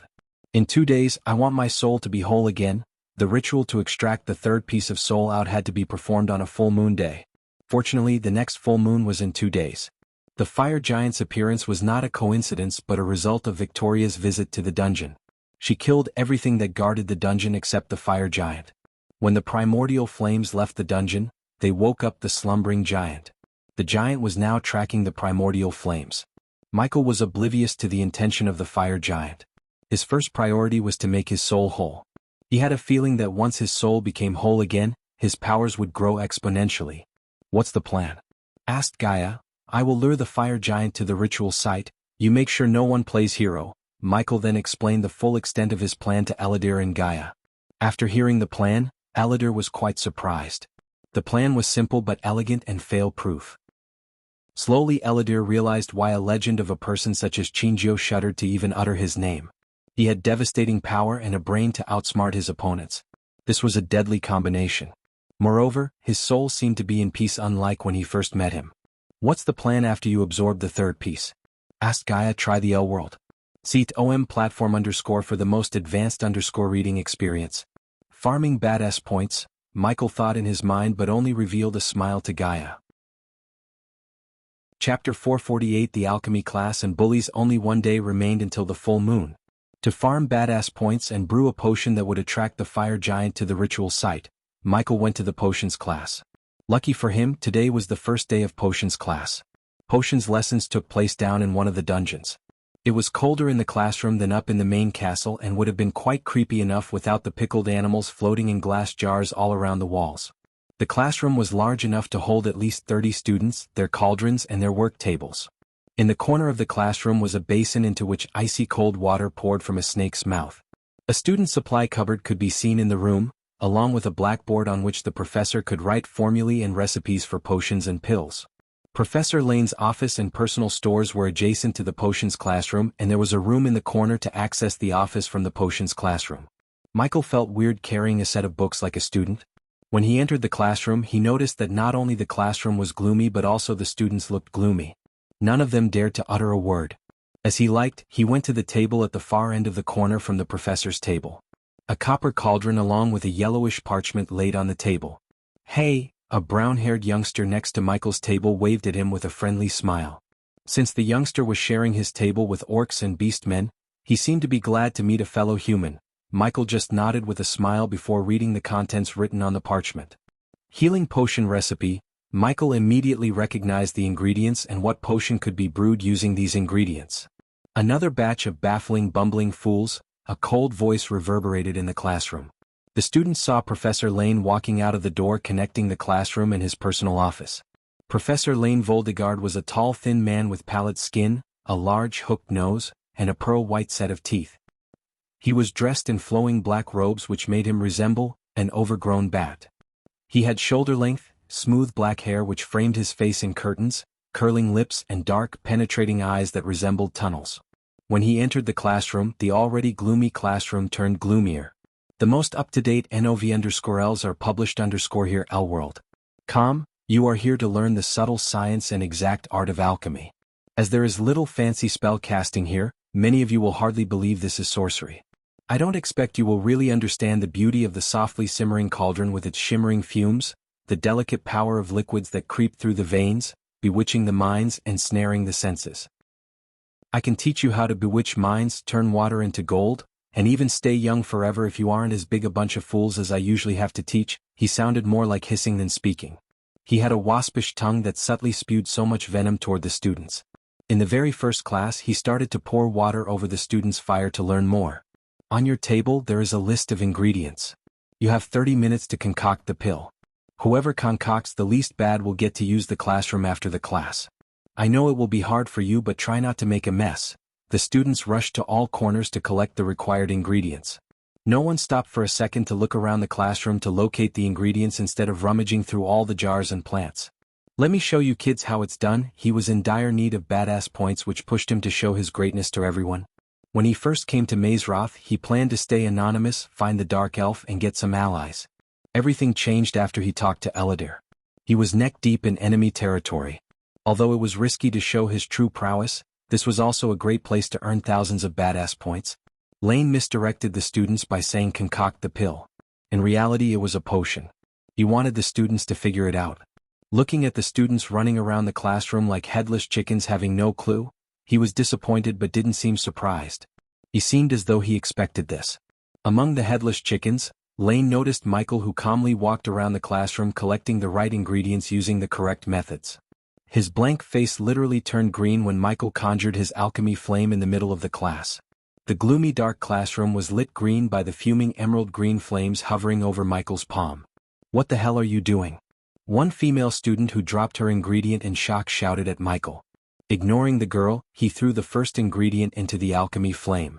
Professor Lane fixed his eyes on Michael. Unlike the students, he could see the control Michael had over the flames. The flames danced according to his will. One by one, Michael threw the ingredients into the alchemy flames. He walked towards Professor Lane, brewing the potion. The essence extracted from each ingredient hovered over the flames in the shape of glowing pearls. Finally, the sweet sound of notifications continuously rang in his mind. "Whoa, full underscore new underscore episode underscore on the L world. CDOM platform. Who is he? He's not even using a cauldron. Look, he's almost done. Where is he from?" The students were dazzled by Michael as he wanted. Even Professor Lane, who had a face void of emotions, looked a tad bit surprised. When he reached Lane's table, he held the flames and the essence balls in one hand and took a vial from the table using the other hand. The green flames slowly dissipated as the beads of essence flowed into the vial, blending together into a sparkling blue potion. "Here you go, Professor. 90% pure healing potion." Michael placed the vial on the table with a proud grin. "The classroom is yours." "Others leave." Professor Lane left the room carrying the vial of healing potion Michael brewed. The students looked like fools with some ingredients in their hands. They did not even start their cauldrons yet. Michael finished brewing the potion. Their first potion class ended quicker than they thought. After Lane left the classroom, all the students stared at Michael. "Big brother," the girl who shouted at Michael approached him wearing a seductive smile. "That trick doesn't work on me, sweetheart." Michael put an end to her flirting before it even began. "If I heard the professor correct, he said everyone to get out of here." Full underscore current underscore novel on L world. See Owen. By giving the classroom to him, Lane saved hundreds of badass points. He could take advantage of the ingredients around the classroom to brew the potion to lure the fire giant to the ritual site.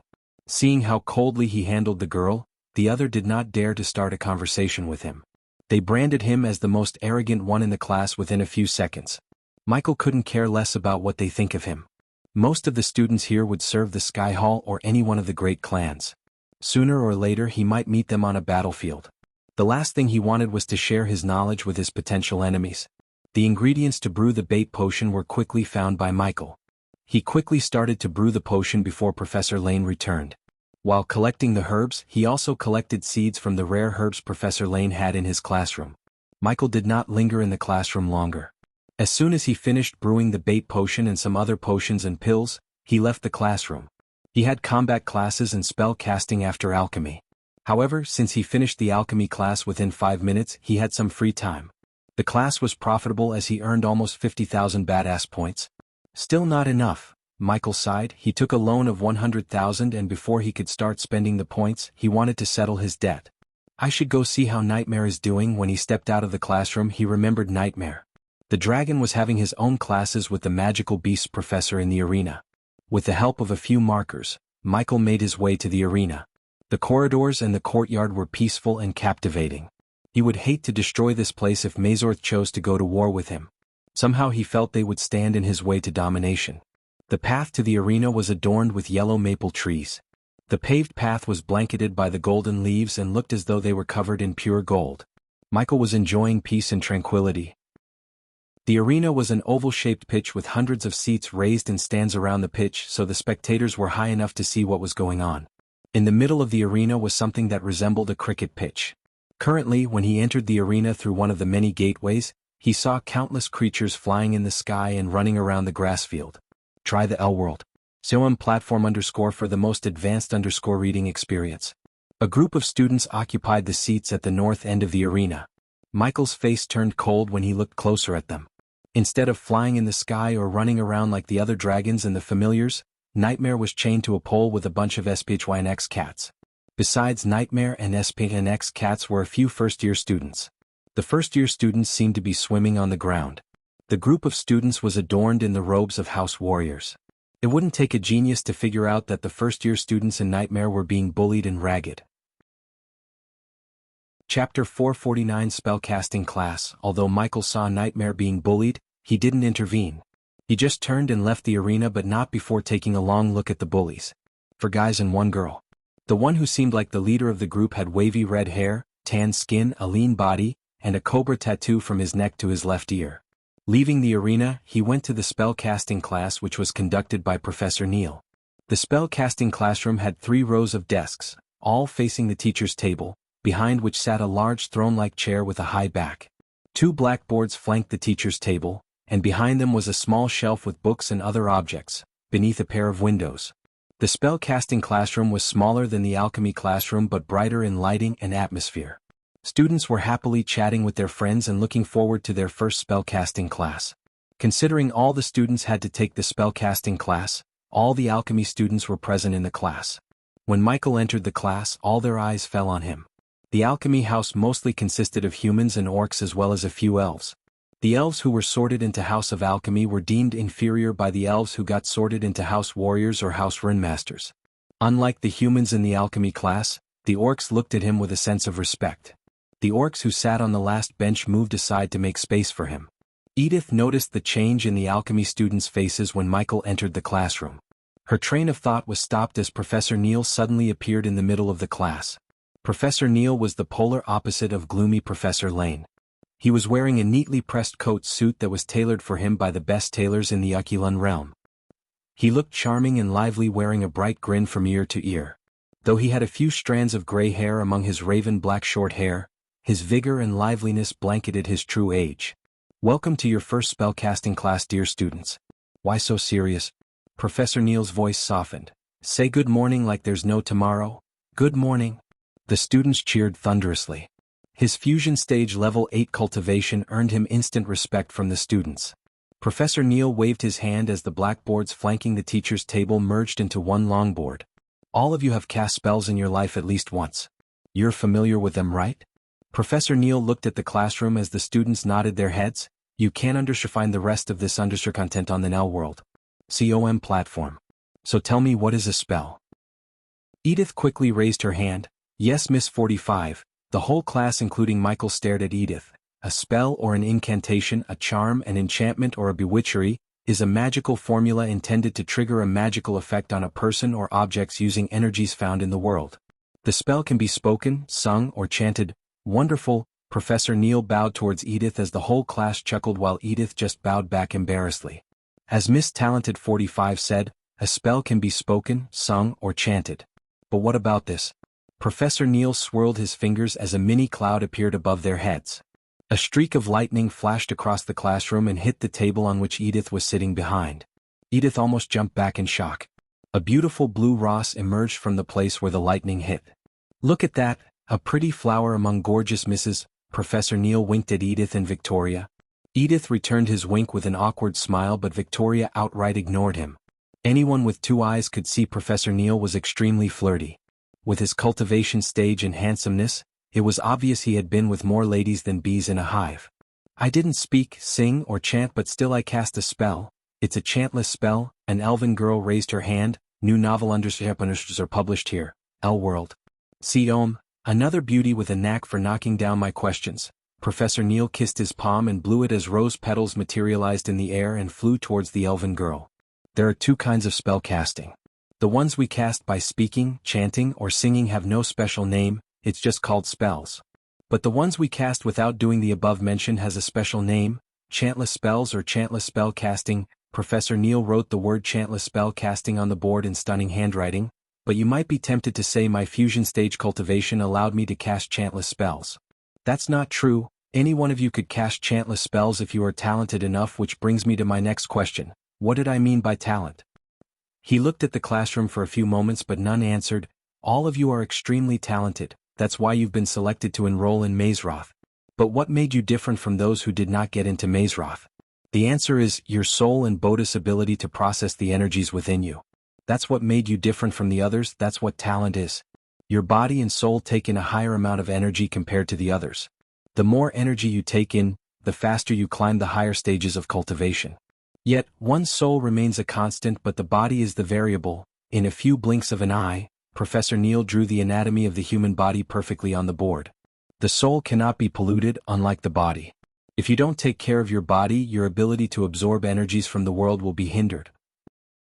This is the reason why most of the cultivators avoid eating meats, drinking booze, and bed run-of-the-mill strumpets. Some of the male students chuckled, winking at some girls. The more talented you are, the higher the chances for you to cast chantless spells. Make no mistake, you can cast any spell without chanting if you mastered the chantless spell casting, except. Professor Neil paused as his voice turned into a whisper. He moved his hand to write 2 words on the board: elemental manipulation. Until recently, the concept of elemental manipulation was kept hidden from the outside world due to various safety reasons. I don't know what changed, but I was asked to give an introduction to elemental manipulation, though even I know only a little about it. Michael's interest in the class just got piqued by Neil's words. Every time he controlled the darkness, he wondered what kind of power it was. He hoped the system would give him an explanation, but the only explanation he received was how he should focus on upgrading the system to the next version. Elemental manipulation is just as the name suggests, the ability to control one of the 5 elements: water, fire, earth, wind, lightning, and light. Michael frowned as Professor Neil did not mention the element of darkness. Professor? Edith raised her hand. What about darkness? Isn't that also an element? Visit Elworld. Seat.om for a better user experience. Michael appreciated the girl's question. He noticed an acute change in Neil's face. Darkness is not an element, Miss 45. Where there is no light, there is darkness. Darkness cannot exist without light, and unlike light, there is no source for darkness. In simple words, darkness is just the void of light. Michael wasn't very convinced by his explanation. It sounded like Professor Neil was reciting the answer he got from someone else. However, it was neither his place nor the time to prove that darkness is indeed an explanation and he was the source of it. The scholars in Sky Hall believe that when you learn and focus on spells of a particular element, for example fire spells, you might, the keyword is might. You might grasp the concept of elemental manipulation. However, it's just a theory and it will remain as one until we find someone who could manipulate an element. Michael was sure that Noah would be able to manipulate light, and something told him that the girl who killed the mountain troll might be able to manipulate an element, namely water. Now let's move on to the categorization of spells. Who can tell me how we can categorize the spells? Yet again Edith raised her hand. Yes, Miss 45. Common, uncommon, rare, epic, and legendary. Right again? Miss 45, are you gunning for my job? Neil laughed, making Edith blush. Now most of you might think that legendary spells are the top dogs. But it's not always true. Let me give you an example. Think of a perfectly healthy baby and a weak old man. No matter how hard the baby tries, the baby won't win a battle against the old man even though he's weak. What's the connection, you ask? Neil asked the class. In this scenario, the baby is a starting stage cultivator with a legendary spell and the weak old man is a later stage cultivator with a common spell. The power of the spell depends on the cultivator and the cultivation stage. Many rich people go crazy for legendary spells and pay millions, but they don't understand that they should invest that money to climb the higher stages of cultivation. Without a strong cultivation base, even if you have several legendary spells in your arsenal, a cultivator with a strong base could defeat you with a simple common spell. By strong cultivation, I meant you must be at least at the soul refining stage to unleash the full potential of a legendary spell. Full undersrow current novel on Elworld. See no one. Professor Neil then went on and on explaining each category of the spells to a great extent. Michael almost felt sleepy. After 40 minutes, except for Edith and a few girls, almost the entire class was droopy. With this we will wind up our class. In the next class, ID try not to make you all sleepy. Now run along before Professor Steinmeier starts to look for you. Trust me, that won't end well. Professor Neil chuckled before waving his hand. The next moment he disappeared from the classroom. Michael had a feeling that Neil got a taste of Gaia's attitude. He was the first to leave the class, and on his way to the combat class, he contacted Gaia to do him a favor. Chapter 450 Bullying the Bullies. The combat class was changed from the combat classroom to the arena where Nightmare was bullied an hour ago. The students made their way to the arena in groups or couples. Only Michael walked alone until Eladir joined him. Do you have any idea why we are having the class in the arena? Eladir asked, though he seemed to have guessed Lucifer had something to do with this. You will see. While they were on their way to the arena, the students looked up at the sky to see flocks of various magical beasts descending towards them. Not all the magical beasts were able to fly, as there were several magical beasts running towards them too. One of the familiars among the familiars in the sky was Nightmare. Due to Wilcast's poor status, he did not have a familiar. Only a few students lacked families when they reached Mazeroth. Even among countless students, Nightmare located Michael and landed on his shoulder. How was your training, Nightmare? Asked Michael, pretending he didn't see Nightmare earlier. He kept his face straight. Anything special happen, Nightmare? He asked Nightmare. Even Eladir, who was several thousand years old, did not notice the cold intent in his eyes. No, Nightmare lied. For a moment Michael felt extremely annoyed and aggravated by the lie, but when he saw the eyes of Nightmare, he calmed down. He understood why the dragon was lying to him. Nightmare would rather face his own problems than adding them on top of Michael's. Gaia was standing in the center of the arena, sharpening the long sword in her hand. She and Nightmare bickered and fought almost every day, but both of them loved the other dearly. Hence, when Gaia heard about Nightmare being bullied by a bunch of humans, she was royally pissed. If it wasn't for Michael, who convinced her to stay put, she would have kicked the life out of the bullies in the name of punishment. Line up. Her shout sent chills through their spines. They quickly formed a line. Gaia flicked her wrist as a stack of silver coins materialized beside her. With another flick of her wrist, she sent a coin towards a student and their familiar. The students gawked at the floating coins in front of them with bewildered faces. What the fuck are you looking at? Take them. The students and the familiars grabbed the coins. At the end of this class, whoever has the most coins will get this. A silver parchment appeared in her hand. A rare level spell. She threw the parchment on the ground. New novel underscapers are published here. L-World. That's it? A cocky human student from House Warriors snickered. You can rob, attack, do whatever you want. And House Warriors, she looked at the students who were in Warrior House robes. If you get your asses kicked, don't even bother coming back.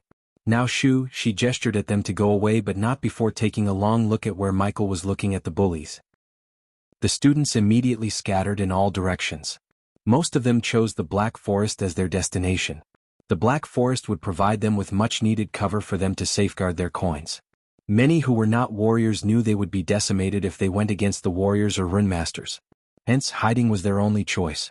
Victoria dashed in the direction of the Black Forest. She wasn't running but chasing her prey. I thought you don't care about stuff like this, Edith asked while running behind Victoria. I don't, but I'm not gonna be bested by a bunch of clowns either, she said, targeting a dwarf who was running as though his life was depending on the coin. Boom. The dwarf was extremely unlucky as he was targeted by Victoria. Like a cheetah that pounces on its prey, Victoria leaped at the dwarf. The dwarf barely looked up when he felt a sharp pain on the back of his head. Victoria took the coin off of the dwarf she just knocked down. On her way to the Black Forest, she collected several more coins. Edith might not be fighting like Victoria while running, but once she reached the Black Forest, she was confident that she could trap the students with her runic traps and collect more coins. A forest like the Black Forest was a natural playground for a runemaster like her. She was a 4-star runemaster, and according to her big sister, Layla Alden, she was just a few years training away from reaching a 5-star level. It took the duo 15 minutes to reach the border of the Black Forest. They entered the woods cautiously. Edith touched the trees as she followed behind Victoria. Every time she placed her hand on a tree, a palm-sized chakra appeared on them and disappeared into the tree. Shoo! Suddenly Victoria stopped on her path. There's someone ahead and he was getting surrounded by 5. Victoria sent waves of cosmic energy to scan her surroundings. She cautiously moved in the direction of the 6 students. With a swift leap, she landed on a nearby tree branch to get a good view of the scene. Edith bent her hips, drawing a symbol on the ground beneath her feet. Then when she jumped, the symbol glowed, boosting her leap. When she landed beside her friend Victoria, she saw a familiar face standing in the middle of the forest. A crimson-scaled forest dragon was resting atop his shoulder. That's our trained neighbor, full current novel on L-World. My, what do we have here? All of a sudden a cocky voice reverberated in the forest. Edith and Victoria turned their gazes away from the alchemist to see 5 students of House Warriors step out of the shadows one by one. They flanked him in all directions. Hey, look at that, it's our toy. The red wavy-haired youngster pointed the stick in his hand at Nightmare. An alchemist? This is pathetic. Edith saw a pale-skinned girl lick the tip of her blade. I think we should let the dragon see its master getting the end of our boots, another youngster coldly said. How low can they stoop? Seeing 5 warriors surrounding an alchemist put a frown on Edith's face. I'm going to help him. Edith took a step forward only to be stopped by Victoria. That's not our business. If he can't save himself, he should have been at least good at hiding. I can't stay here doing nothing when someone's being bullied in front of my eyes. Edith's whisper turned colder, as expected. Just as she was about to jump down, they heard the alchemist calmly speak. Nightmare, who was resting atop Michael's shoulder, began to shiver. He was struck by nervousness. When they began to bully him, he could have simply told either Gaia or Michael and they would have dealt with them. But he restrained himself from doing that to avoid causing them an extra problem, as Nightmare knew they were dealing with enough problems as it is. However, sensing the cold intent in Michael's voice, Nightmare realized that he might know everything. Bullies stick together, huh? Michael cracked his knuckles one by one. If there is a forest, Edith heard him and was surprised by his calmness despite the tricky situation he was in. Lion, tiger, dragon will prowl to hunt for their prey. The prey will run for its life. Victoria looked him in the eyes and saw no fear, not at all. But if the sun sets and darkness descended by then, the animal which will survive to watch a new dawn would be decided only by the nature. He rolled up his sleeves gradually as he spoke. But in this jungle, when the darkness falls, when, where, and who will watch the daybreak won't be decided by nature. Finally, Michael cracked his neck. This time, the murderous intent in his eyes was visible to everyone, including Edith. The aura he radiated rendered the warriors speechless. It's me. Victoria was surprised at the speed of his dash toward the red-haired youngster. The warrior barely had time to move a muscle when he received a punch that sent him flying onto the tree behind him. For more _novel, visit L-World. The rest of the warriors were stupefied by his speed. Before they could react, Michael had once again dashed at the red-haired student. He was growling on the ground.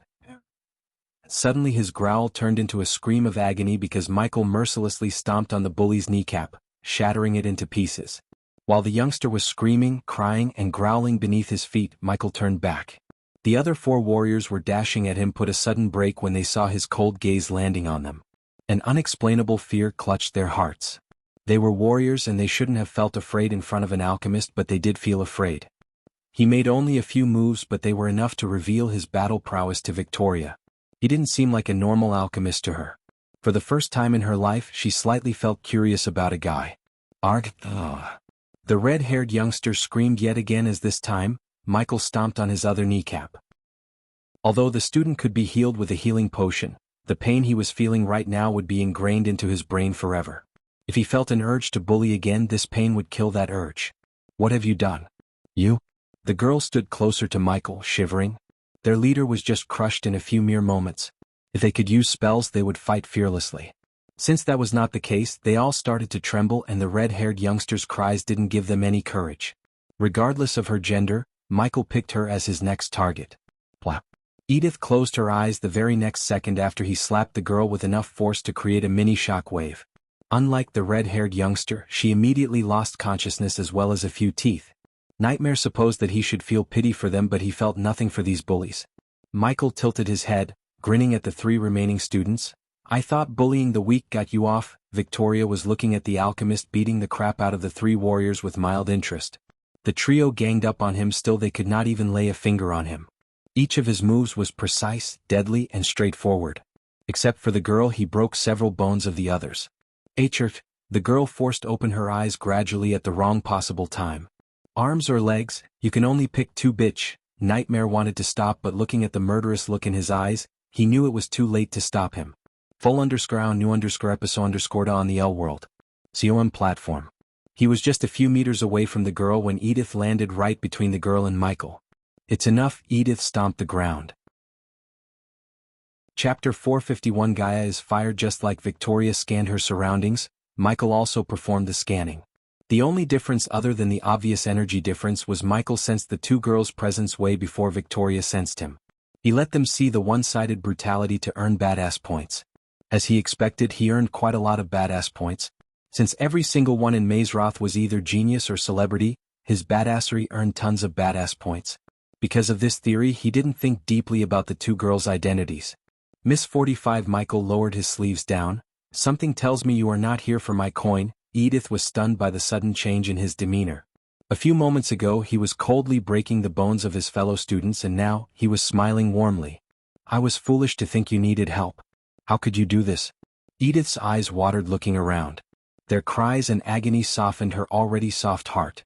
Thank you for your kindness, Miss 45. Now if you step aside, I have a bitch to deal with. Michael looked at Nightmare standing atop his shoulder and saw his worried face when he was being bullied.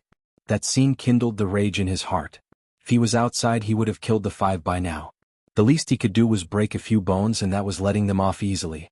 No, Edith stomped the ground again. This time, the ground beneath him trembled as translucent chakras appeared behind her. But the chakras quickly disappeared as soon as they appeared. Human, we have a problem. To his surprise, he heard Gaia's voice in his head. You can't take their coins, but I won't let you harm them any more than you have already. Edith's voice turned colder. I couldn't care less about these coins. Michael took the 2 coins from his pocket before throwing them at Edith's feet. It was him who asked Gaia to assign them this task so he could follow these bullies and teach them a lesson. He had no interest in winning. For their medical expenses, with a snicker, he turned his back on Edith. Before leaving the scene, he looked up at the tree Victoria was standing on. Victoria felt his gaze on her for a second. She was sure that he looked directly at her. She was hiding her presence as well as her body, yet he sensed her through all the foliage, darkness, and the trees. She was surprised by him. This _ content is taken from L World. Don't quickly. Nightmare jumped down from his shoulder while transforming into his real form. With Michael on his back, Nightmare took off into the sky with a powerful flap of his wings like a bullet from a gun. The arena was just a few minutes flying away from the Black Forest. With Nightmare's speed, they reached it in 2 minutes. As he landed in the arena, he saw several students as well as a silver horse with 2 feathery wings, protruding out of its back, slacking on the ground. A youngster who looked like the embodiment of the word warrior was talking to Gaia, and by the redness and the stiffness of Gaia's body, it seemed like they were having a heated conversation. To be more precise, Gaia seemed to be having a heated conversation while the youngster looked calm and composed. Elliot Watson. Michael recognized the youngster as the head prefect. When he first came to Mazorth Castle, he met the head prefect along with 3 other students. He wondered why he was here and what he did to make Gaia's face become as red as a ripe tomato. Soon he noticed a golden parchment in her hand. 2 classes, and you've put the student's life at risk in each class. I heard you the first several times. What made you fucking qualified to tell me how to do my fucking job? Michael joined the group of students staring at the ruckus to hear her shout. She noticed Michael but didn't acknowledge him due to obvious reasons. I'm qualified and have the authority to take back your job. Michael was stunned. You have endangered the lives of the students enough, and the way you've been treating them is not the way a house warrior teacher should. You have a week to vacate the premises. Good day, Miss Nayla Steinmeier. Elliot adjusted his spectacles before jumping back on his horse and flying away. What's happening? Aladir came to his side with a grin. In his hand, he had a pouch, and by the clicking sounds coming from the pouch, Michael could see they were coins. Class dismissed as well as the professor. Few elves chuckled among the group. Not only the elves but also the students of other races too looked happy and wore bright smiles on their faces. The alchemists were the ones who seemed most relieved. Ex-professor, the elves continued to laugh among themselves. Gaia left the arena before she lost her patience and broke the faces of those who were laughing. Try the L World. COM platform _ for the most advanced _ reading experience. Back in Michael's room, a 7-foot mirror had erupted. In front of the mirror stood Aladir, Michael, and Nightmare. So these spiders capture the feed in real time and project it through mirrors? Aladir was curiously staring at the spider on his palm. I can enhance them by increasing their speed, durability, and prevent them from getting detected by some of the powerful arrays. Although they were made of junk metal, there are some arrays that could still detect their presence. Is this thing working? Gaia appeared in the mirror while Aladir was fiddling with the spider. She was poking the spider, and seeing her face up close put a smile on Michael's face. Was funny. She was currently standing in a cozy room with a fireplace and comfy sofa. There were several portraits of the founders of Mazorth hanging on the wall behind her. The room, however, was a mess, and he noticed the broken table lying in pieces. Yes, I can see you now. If you step back, you will be able to see us too. Michael talked to the spider floating in the air in front of him. Since meeting Gaia in person would raise unwanted suspicions, he used the spiders as web cameras and initiated a video call using the devices he built. Tell me what happened, asked Michael. Didn't you see? I was fired. That son of a bitch evoked some idiotic rule to fire me out of my job. We are less than 16 away from starting the ritual and I have already lost my job. What are we gonna do about it? I do vaguely remember something about in the event of a professor abusing his or her power to endanger the lives of their students, a secret vote can be held by the head prefect, and if the vote passed against the professor they will be stripped of their job. But to evoke the rule, take the vote and fire you from your post within 2 days is quite a feat, Dark Queen. Gaia rolled her eyes seeing Eladir praising Elliot. We will proceed as we planned. It's too late to back off now. After we make my soul whole again we may not even have to be here. Eladir, you sure you can modify the teleportation scroll to teleport us out of here? Already finished it. Just say the word and the 4 of us will be out of here before one could say cheese. Michael wanted to say he was surprised, but he expected this from a 6-star Runemaster who was several thousand years old. He had the knowledge and skills to open the gates to Earth, and for a Runemaster with his caliber, it would be simple enough to modify a teleportation scroll. The girl, will she be there? Our whole plan depends on her showing up to battle the fire giant, Gaia asked. She didn't give a damn about being a professor. The only thing she cared about was the ritual that was supposed to happen tomorrow. No matter what happens they have to go through with the ritual. The sooner his soul becomes whole, the better. Gaia knew this. The ritual was extremely important, and that was why she was royally pissed at Elliot for getting herself fired. Full_new_episode_ on the L World. See the OM platform. Don't worry. She will come. After discussing their plan for a few more minutes, Michael cut the call. He then took out a muddy brown potion from the system storage. Nightmare, he called Nightmare as the little dragon came flying to him. Take this, he handed over the potion to Nightmare. It's your task to spray this potion in the air and lure the fire giant to the ritual site.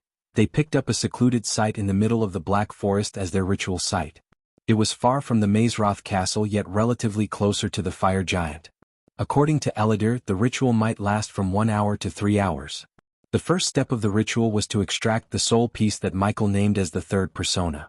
The second step was to cage the soul into the fire giant's body, thus giving the soul piece a physical manifestation. Then the third and most difficult step of the ritual was letting Rowena defeat the fire giant but not kill it. She had to weaken the giant so Michael could absorb the soul back at its weakest state. In its weakest state, it would be merged with the other 2 soul pieces, and if everything went according to their plan, his soul would be whole once again. As they were finalizing their plan for tomorrow, Gaia's doors were knocked on by an unexpected guest. Gaia was irritated by the fact she got fired, and moreover, the guy who was responsible for it was stronger than her. It was embarrassing for her. After diligent cultivation she just reached core strengthening stage level 4. However, Elliot was at soul refining stage level 2. Only if I went through my metamorphosis. Damn it, knock. Knock. Knock. Her train of thought was interrupted by a knock on her door. She cast a quick spell to spread her senses. When she sensed the one who was knocking on her door, she was surprised. It was an extremely powerful presence, a presence of a fusion stage cultivator. New novel _chap_ers are published here, L World. COM. She was surprised and startled more than she was annoyed. With utter caution she slowly approached the door. When she opened the door, a man clothed in dark robes resembling an overgrown bat stood at her doorstep. Professor Lane? Chapter 452. The ritual has begun. Professor Lane entered Gaia's room without bothering to ask her permission. He gawked at the mess in the room but didn't seem like he gave a damn. Yeah, come in. Gaia rolled her eyes. How do you like your job back, Miss Steinmeier? Professor Lane asked in his waspish voice. Huh? Gaia was confused. I have a task for someone with your caliber, Miss Steinmeier. Accomplish this and you will be Professor Steinmeier. Before Gaia could say anything, she had a feeling that she should hear him more. After all, she needed to pretend as she cares about this job to avoid raising suspicions. She was really lucky whatever spell was cast on her when she took the identification card of the real imposter of Professor Steinmeier was powerful enough to fool even the fusion stage cultivator such as Lane. Otherwise she would have probably ended up in the deepest dungeons of Mazeroth. I have a week to get out of here, Professor Lane. So whatever's in your mind. If you depart now, you can finish it before tomorrow night. He stared at Gaia wordlessly, asking for her answer. What's the job? Gaia asked, sighing.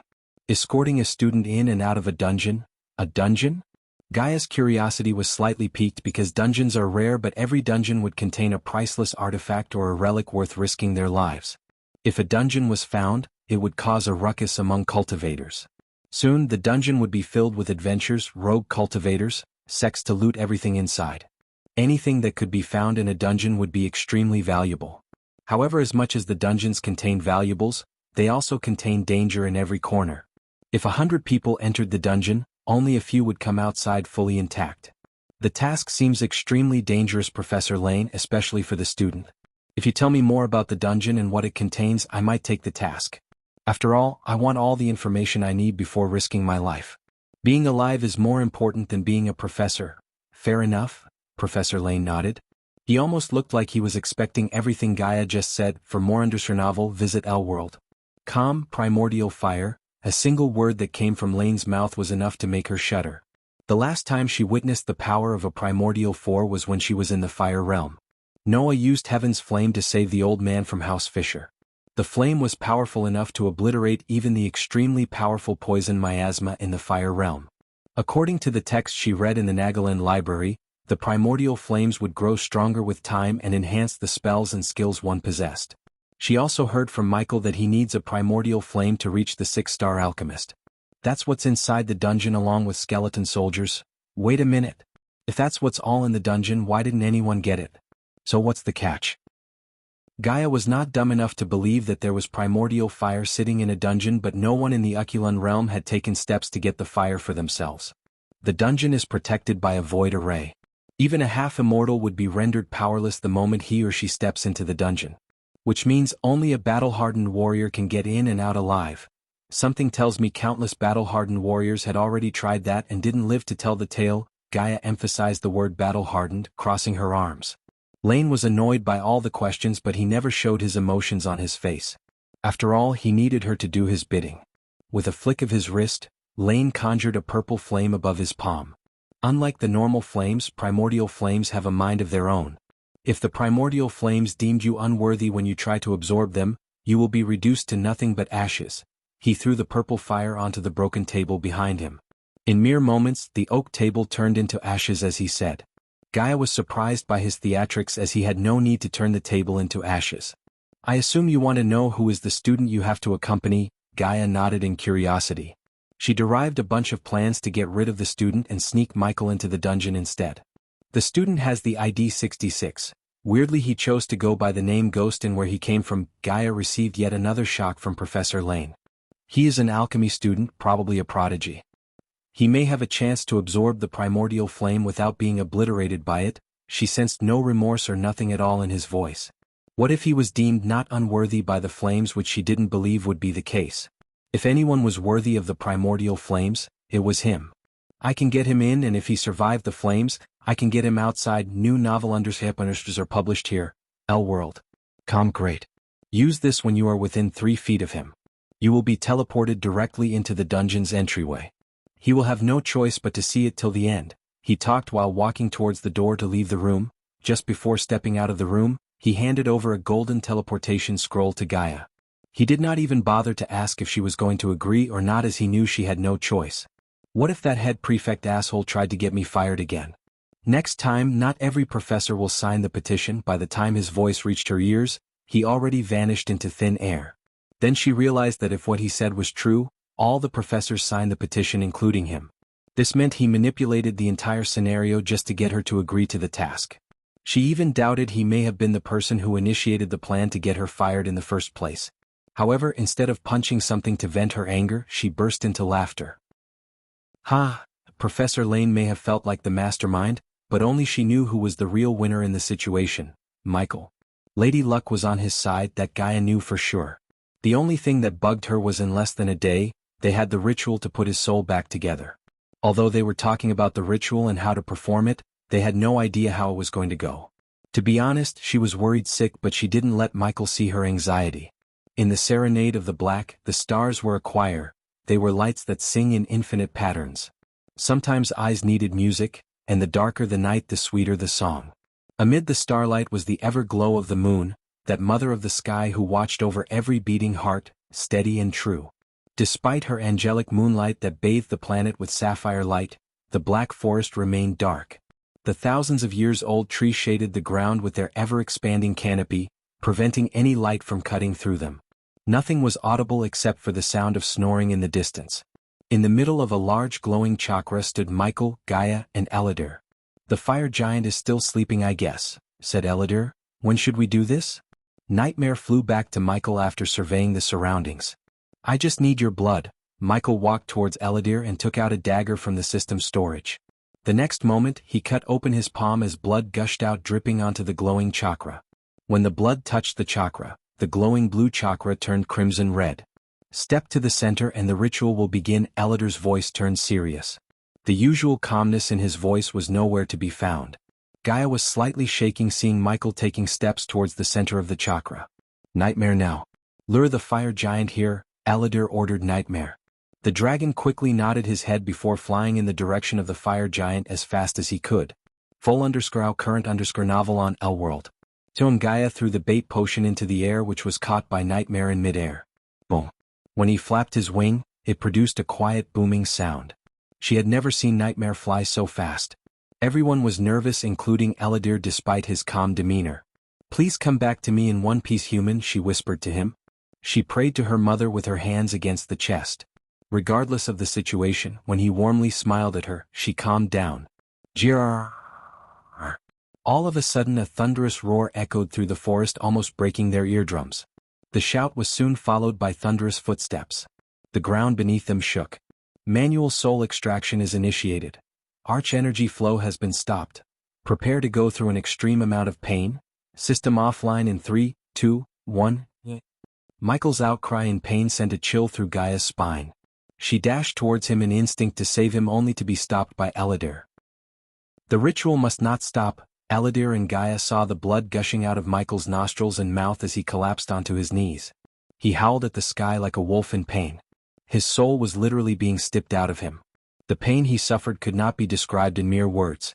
Everything in his being hurt. His head hurt, his chest hurt, his feet hurt, and every single fiber in his body screamed in agony. The pain subsided at times, only to flare up several times more intense than before. He held his head tightly, trying to fight through the pain. It was difficult to focus between the moments of pain and the voices telling him to stop what he was doing, but he pressed onward. But he felt sore all over. The ritual was taking its toll on his entire body more than he initially expected. However, his anger and pain in his heart offered him the strength to bear the pain. His mind and body told him to give up, but the anger of being abandoned and caged for something he never even did fueled his willpower to get through the ritual. Gaia's worried look took a turn to worse when she witnessed a smoky figure emerge from Michael. It was appearing and disappearing from his body as though it didn't want to leave his body. The most up-to-date NOV_Ls are published _here, L-World. Zidon, the figure was screaming, but she never heard the screams. The broken piece of the soul, Eladir explained in utter shock. As a scholar specializing in souls, this was the first time he had seen such a phenomenon. Witnessing the power being radiated by the soul piece truly frightened him. Chapter 453 The Possessed Fire Giant. Even when his pain was killing him from within, Michael's brain still functioned, telling him not to scream no matter what. If he were to scream before the fire giant reached the ritual ground, it would prematurely attract the girl, or worse, a professor.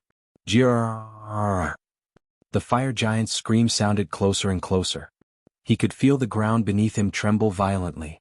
How long does he have to go through this? He could vaguely hear Gaia's outcry, run. Nightmare shout sounded in his mind. With great difficulty he looked up. His vision was not as clear as it used to be a few moments ago. The X-ray vision, the arch energy, and the strength he possessed were nowhere to be found. It made sense as the system informed him that his arch energy flow had been interrupted. He was in a most vulnerable position. If anyone chose to attack him, he would be defenseless. Even a foundation stage cultivator with a dagger could end his life, let alone a fire giant of soul refining stage level 8. The girl who slew the mountain troll was at fusion stage level 2. If his guess was correct, the fire giant would reach the fusion stage after merging with the third piece of the soul. Jirr. He felt a scorching hot smoke brush past him. The splitters came flying from the broken trees, causing several cuts on his face. His blood slowly painted his face red. What stood before him was a fire giant standing over 5 meters tall. It was a thick-limbed humanoid with deep crimson red skin. Its eyes were sunken into their sockets, glimmering in golden yellow. The giant's hair resembled fire, disorderly with streaks of orange and yellow, whereas its claws and teeth resembled fire-blackened steel. Despite their physical form, fire giants possessed the intellect of a human. Hence, when it saw glowing crimson-red chakra, the giant realized that it stepped into a trap. However, instead of backing off, it charged forth targeting Michael. Now release. Eladir shouted the moment the giant stepped into the chakra. The shout was directed at Michael and he knew it. Argt. His scream was ear-piercing. The sound-absorbing array Eladir absorbed the scream and prevented anyone from the castle from hearing it. The human part of his scream quickly turned demonic. No! A demonic voice shouted within him. It rendered everyone including the fire giant stunned. Powerful sound waves shot out of Michael and pushed everyone around him several steps backward. Eladir was dazed by the power. Something little such as a shout contained enough force to crush a body refining stage cultivator. He could not even fathom the power he would possess after reaching his full potential. Steady herself, she saw an ethereal figure resembling Michael's Lucifer form arising from within. This _content is taken from L-World. Sedome, get. Michael grabbed his head as blood started to seep through his eyes. For the first time he saw the third persona manifest. A ghostly chain was still connecting the both of them. Michael grabbed the chain as his lips curved upwards. Out. He crushed the chain, finally releasing the third persona out. Now. Michael vaguely heard another shout from Eladir. But this time it was directed towards Gaia. The longbow and arrow materialized in her hand and both of them glowed brighter and brighter, radiating immense power.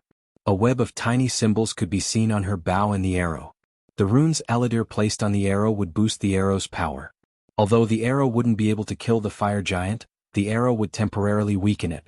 In the weak state, the third piece of the soul would be sent into the fire giant's body relatively easily. Otherwise, the fire giant's body would explode due to the power of the soul. You imbecile. Gaia saw the ethereal figure scream at Michael trying to reach him whereas the glowing chakra began to rotate faster and faster. Boom. The arrow fired from Gaia's bow broke the sound barrier. In a blink of an eye, the arrow went straight through the fire giant's chest. Jirrrrrrr. The fire giant's shout sounded quieter than they expected. From the wound caused by the arrow, a bubble of blood dropped onto the chakra. The next moment, a powerful gust of wind knocked down all the trees in the 5-meter radius. It didn't stop with a gust of wind, but the rotating chakra created a mini typhoon. Every tree, splinters, log, and object in the vicinity got pulled into the typhoon. Nightmare felt the pull, but he managed to fly to Gaia using all of his strength. Gaia on the other hand held onto a tree with all her might. Eladir managed to stand still without being pulled by the typhoon using a rune. No! The third persona screamed again. Little by little, it got pulled towards the fire giant. Michael's vision gradually blurred until he saw nothing but darkness.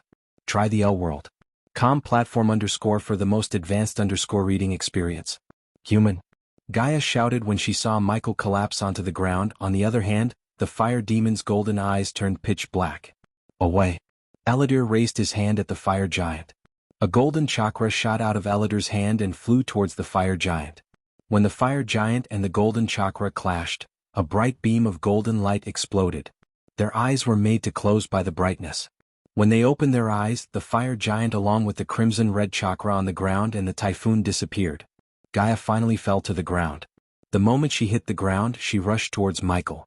She slid through the mud and splinters to reach him. She picked up his head and put it on her lap. Nightmare landed beside him with his 2 eyes welled up with tears. He's not breathing. Gaia shook his body. Ghosty Nightmare scratched his arms with his mouth. Now it all depends on the girl. Eladir sighed, looking at the distant horizon. Somewhere else in the Ukulun realm, a giant palace was floating above the clouds. The palace was basking in the light of the full moon. This was the residency of the Holy Maiden, the Ice Palace. As the name indicates, the palace was made of nothing but pure ice. Only the Holy Maiden could inhabit such a harsh environment. In the center of the palace where the snowy mist was covering as far as an eye could see, Rowena was meditating. Her eyes opened abruptly as they twinkled like sapphires. Fire giant, she mumbled. In a few moments, another figure came running to Rowena. Holy Maiden, a fire giant has appeared in the Black Forest, Bai Ning exclaimed. Rowena already stood up, the icy swords attached to chains materialized in her hands. There was no door in the palace. She just walked towards a wall, but the wall split open as she approached. Holy Maiden, we need a plan of attack. Bai Ning tried to stop Rowena from blindly rushing into a battle. At first, when Bai Ning sensed the fire giant, its power was over the roof. The fire giant was unusually powerful, and that was what made Bai Ning worried. I have a plan. Attack. Rowena shot out through the hole, breaking the sound barrier. Visit to L-World. Com discover _ new novels. Her figure disappeared into the clouds while Bai Ning followed her behind. The old woman could barely keep up with the holy maiden. Order Mazeroth to stay away from the fire giant. It was the last thing Bai Ning heard before Rowena's figure completely disappeared from her sight. Rowena was flying like a bullet towards the black forest. She spread her senses to locate the fire giant, and it only took a second to pinpoint its location. The fire giant was wreaking havoc in the black forest. It was destroying every tree and everything in its path. Rowena increased her speed. She had sensed the unusual power radiating from the fire giant, yet it didn't stop her. The arch energy radiated from the fire giant was fluctuating. One time it was at fusion stage level 2 and another time it was at soul refining stage level 10. She was slightly stunned in midair when the fire giant directed its gaze at her and talked like a human. The fire giant, now possessed by Michael's broken piece of the soul, threw its fist at Rowena. Covering her fist with chilling ice, she met the fire giant's fist with her fist. Boom. The moment their fists collided, it produced a powerful shockwave that decimated everything in a 20-meter radius. The ancient trees exploded into million pieces. Rowena landed on the ground comfortably while the fire giant stumped back several steps. Rowena cracked her knuckles. The fire growled angrily before steadying itself. There was at least 10 meters distance between them. For a few seconds, neither of them made a single move as they just stared at each other. Regardless of her puny form, the fire giant did not dare to underestimate her. After all, the soul piece posing the fire giant was part of Michael and inherited his intellect. Therefore, instead of rushing into the battle like Big Dumb, it looked around, planning in its mind. In Rowena's mind, she had gone through hundreds of scenarios of their battle. Although she won the battle in many of the scenarios, she still didn't underestimate the fire giant because of two reasons. First, she had no clear idea about the fire giant's abilities. Of course, she studied about the fire giant, but something told her that this fire giant was different from the one she read about. The second reason, the energy being radiated from the fire giant wasn't purely arch energy, it was something much more powerful. Try the L-World. Com platform _ for the most advanced _ reading experience. After several moments of staring at each other, they finally started to run toward each other. From the distance, Victoria and Edith were looking at the fire giant along with all the other students. Every single one was woken up by the sound and came to the balcony to witness the battle. Unfortunately, they could only see the head of the fire giant but not Rowena due to the physical forms. "Let's dance!" With a battle cry, Rowena jumped into the air, raising her fist. Chapter 454. The cold flames. A trail of icy mist could be seen appearing around Rowena. On the opposite, the fire giant left a trail of blazing fire. It was not only the fight between Rowena and the fire giant but also the battle of ice and fire. The frost blades disappeared from her hand as she threw her fist to meet the fire giant's fist. Boom. The shockwave shot out from the collision of their fist destroyed everything around them. The fire giant was pushed back several feet but Rowena remained still. She cracked her knuckles and then her neck, just like Michael. "Something is controlling the fire giant," Rowena mumbled. The oversize of the fire giant put the third persona at a disadvantage. To harm Rowena, it needed to land a hit on her, but before the giant could raise his fist, she could hit the giant several times. Therefore, the third persona changed the battle tactic. Just like before, the fire giant moved toward Rowena, seeming not to have any battle plan. Rowena remained still, waiting for the fire giant to punch her. However, when she was waiting for the fist, a beam of light shot out of its eye. Rowena was caught off guard by the sudden beam of fire. It was so quick, lightning quick. Many students watching the giant from the castle didn't even see the beam of fire. They only witnessed a sudden flash of light. The fire giant stared at the cloud of smoke and the crater created by the beam of fire. The scorching hot beam turned everything into ashes. Gradually the mist cleared. The fire giant was stunned as it could see Rowena's figure in the mist. The blue robes she wore were burnt to a crisp by the flame despite the protection runes placed on them. This time, pure frosty ice materialized on her body, forming an armor. The prophecy standing in her office, Kayla was witnessing the fight through the window. "We have entered the age of darkness," she recalled the words Wulfric spoke a couple of months ago. Headmistress Gilrine entered the room. "I placed the talismans you gave me around the forest," Kayla sighed. "Make sure no one ventures into the Black Forest. From now on, the Black Forest is forbidden for everyone including the staff," she said without moving her eyes from the fire giant. "Visit L-World.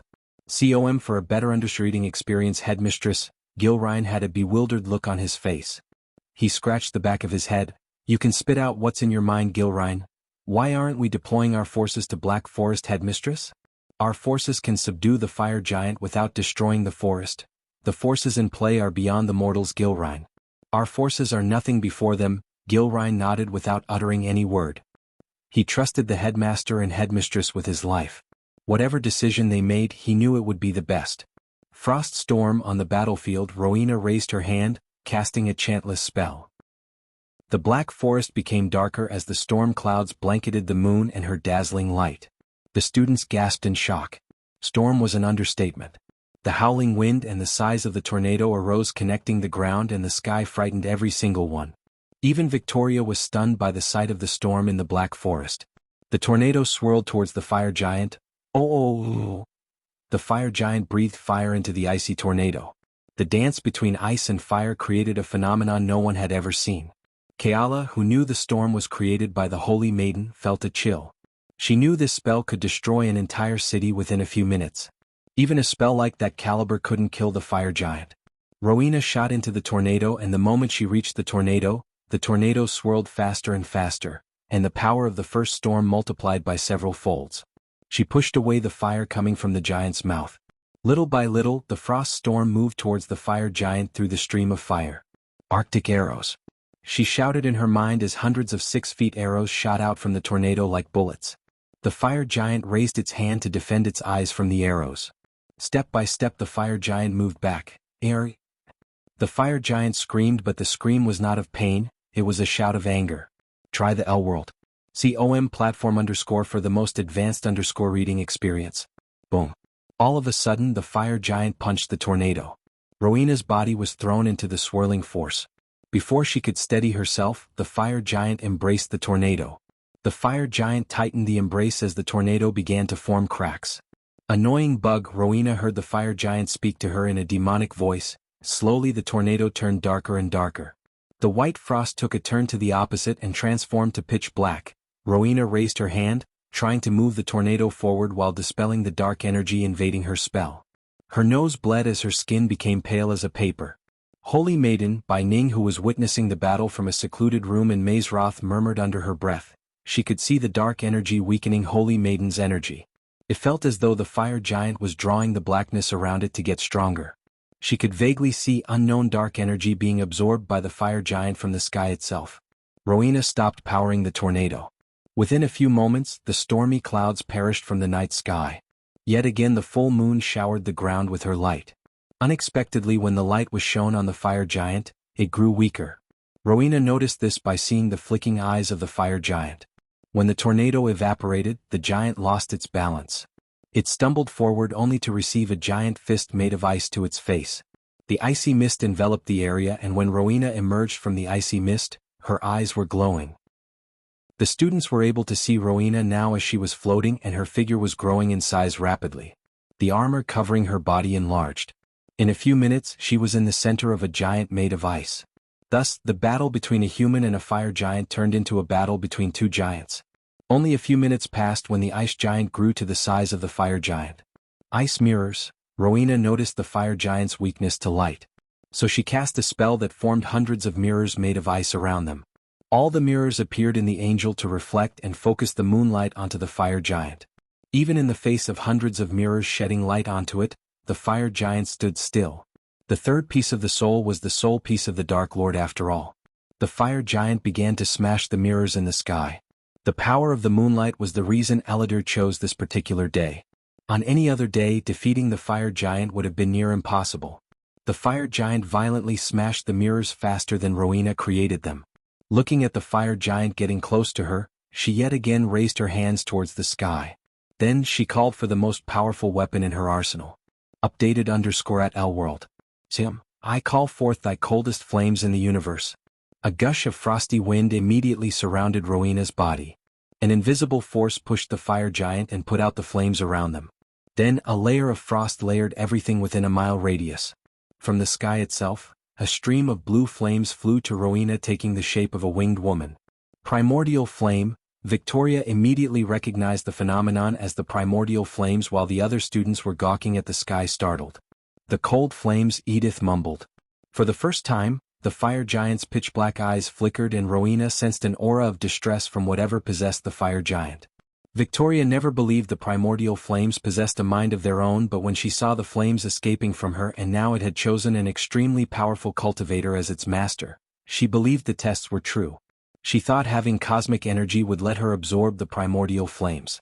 Destroyer, directly above the fire giant, a giant sword that was triple the size of the fire giant materialized. The frost-covered sword hung above the fire giant as the primordial flames coiled around the sword like a dragon. The sword gradually grew in size to the point it made the fire giant look puny as an ant. Shit, the fire giant mumbled as the sword descended on itself. Boom. When the sword landed on the ground, it created a mushroom cloud as though a nuke went off. The shock wave shook even the castle as many students were thrown off balance. Rowena lost all her strength. Hence she fell from the sky. She slowly lost consciousness. The battle took everything in her, and before she closed her eyes, she saw a golden light flash across her eyes. Bai Ning teleported to where the battle was happening. She caught the holy maiden in the mid-air before she hit the ground. A deep dark line formed on Bai Ning's forehead as she saw no signs of the fire giant. She spread her senses to locate the giant but found no living beings in the near vicinity. The vital signs in Rowena's body started to diminish, so Bai Ning didn't dare to linger around or go search for the remains of the fire giant. Her first priority was to make sure Rowena was alive and well.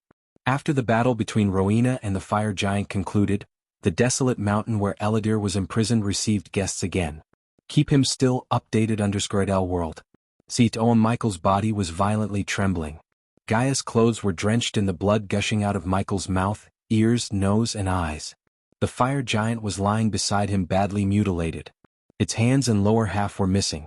They were evaporated by the cold flames. Eladir was quick enough to save the fire giant before the cold flames destroyed the soul piece. He never expected Rowena to possess a primordial flame. Each piece of the soul was connected. Because the cold flames damaged one piece of the soul, the others resigning within Michael began to respond to it. One piece couldn't survive without the other. Therefore the other soul pieces tried to leave his body. In simple words, he was dying and he would die unless Eladir put his soul back together again. Chapter 455 Michael, Lucifer and Abras. Michael was dozing in a place where golden reeds expanded as far as one could see. A golden ray of light shone down, piercing through his eyelids. His eyes as well as the tip of his index finger slightly moved. He couldn't open his eyes with ease as it felt as though his eyelids were glued together. Little by little, his consciousness returned to him. The darkness before him slowly shifted towards a golden light. Everything that happened before he lost consciousness returned to him. The last thing he remembered was the face of Gaia. The memories abruptly awakened him. Suddenly the breath of life returned to him as he sat up. As far as he could see, there was nothing but golden reeds. Is this heaven? He thought in his mind while getting back to his feet. He tried to summon the system except there was no sign of the system within him. I wish, a kind voice sounded from behind. Michael turned back in a flash to see a black-robed youngster who wore a gentle smile on his face. Abras. The one standing in front of him was none other than Abras. Michael and Abras looked alike except Michael's current self was more mature, tall and muscular. Michael, Abras smiled. Beautiful, isn't it? Abras looked around the golden reeds. What's happening? Michael stepped towards Abras and joined him in the sightseeing. Countless questions wreaking havoc in his mind. Where am I? What is this place? How am I seeing Abras? Why does this feel so real? Is this a dream? Am I dead? These were some of the questions he asked himself. Are you confused, Michael? When I learned we are the same person, I was confused too, Abras spoke in a calm manner. But I made peace with you, we became one and we were one until you chose to become the Dark Lord. We didn't make that choice, it was made for us. Otherwise we wouldn't be here, would we? Visit L World. COM for a better reading experience. It was extremely difficult for Michael to accept that Abras and he were the same person. It didn't feel that way. Until you make peace, we will remain as pieces, Abras said as he read Michael's thoughts. Peace? Peace with what? Asked Michael. He turned his head to see Abras still looking at the ocean of golden reeds in front of them. You and I are the same. The moment these words escaped Abras' mouth, the golden scenery lost all of its lusters. Everything became dark and gloomy, following the change in the scary, the familiar demonic voice echoed through the golden reed fields. Full. They both turned back to see Lucifer, in his complete form enveloped in a shroud of dark smoke and crimson-red eyes emerging from the ground beneath. Unlike Michael and Abras, Lucifer stood almost towering 8 feet tall. Lucifer, the last piece of our soul, Abras introduced Lucifer to Michael as though Michael did not know him. Finally we meet face to face. Michael. Lucifer's eyes flared up in red flames. I am confused as fuck. We are supposed to be the same person, yet it feels nothing like that. Michael sighed as he tried to make sense of this situation. System. Michael called out the system in his mind. Don't bother, the system cannot help you. It's probably sick of you two losers, Lucifer growled. We received such a powerful weapon and yet, we are still getting our ass handed over to us by puny humans. You are unworthy of such power. Lucifer completely ignored Abras and vented his anger at Michael. He then dashed at Michael and punched him. Arg. The punch landed on Michael because Lucifer was too fast. However, when he punched Michael, he shouted, and so did Michael and Abras. We are the same, Abras groaned. The punch pushed the three of them in a separate direction. When each stood up, they noticed they were standing in a triangle. Your focus on mortal pleasures and inability to get stronger has brought this upon us. Lucifer clenched his fist as the surroundings became darker and darker. Instead of putting all the blame on me, why don't you take charge? After all, we are the same, right? Why are you talking to me like I'm the one controlling the both of you? New under published on L World. Because when our soul was shattered, the largest piece of the soul went to Earth. You, Abras sighed as he began to explain. That's why you always remain in control and I feel like a different person to you. It should have been me. Yet again Lucifer growled. Makes sense. Finally something made sense to Michael. In his mind he simplified Abras' explanation. In mathematical terms, he was 50% of the soul while Abras and Lucifer were only 25% each. Thus, he remained in control of the body as well as the other pieces of the soul. I was on Earth. You, Michael looked at Abras. You were in the sanctuary. Then he turned to look at Lucifer. But where were you? Within, both of you fools, experiencing both your pathetic lives.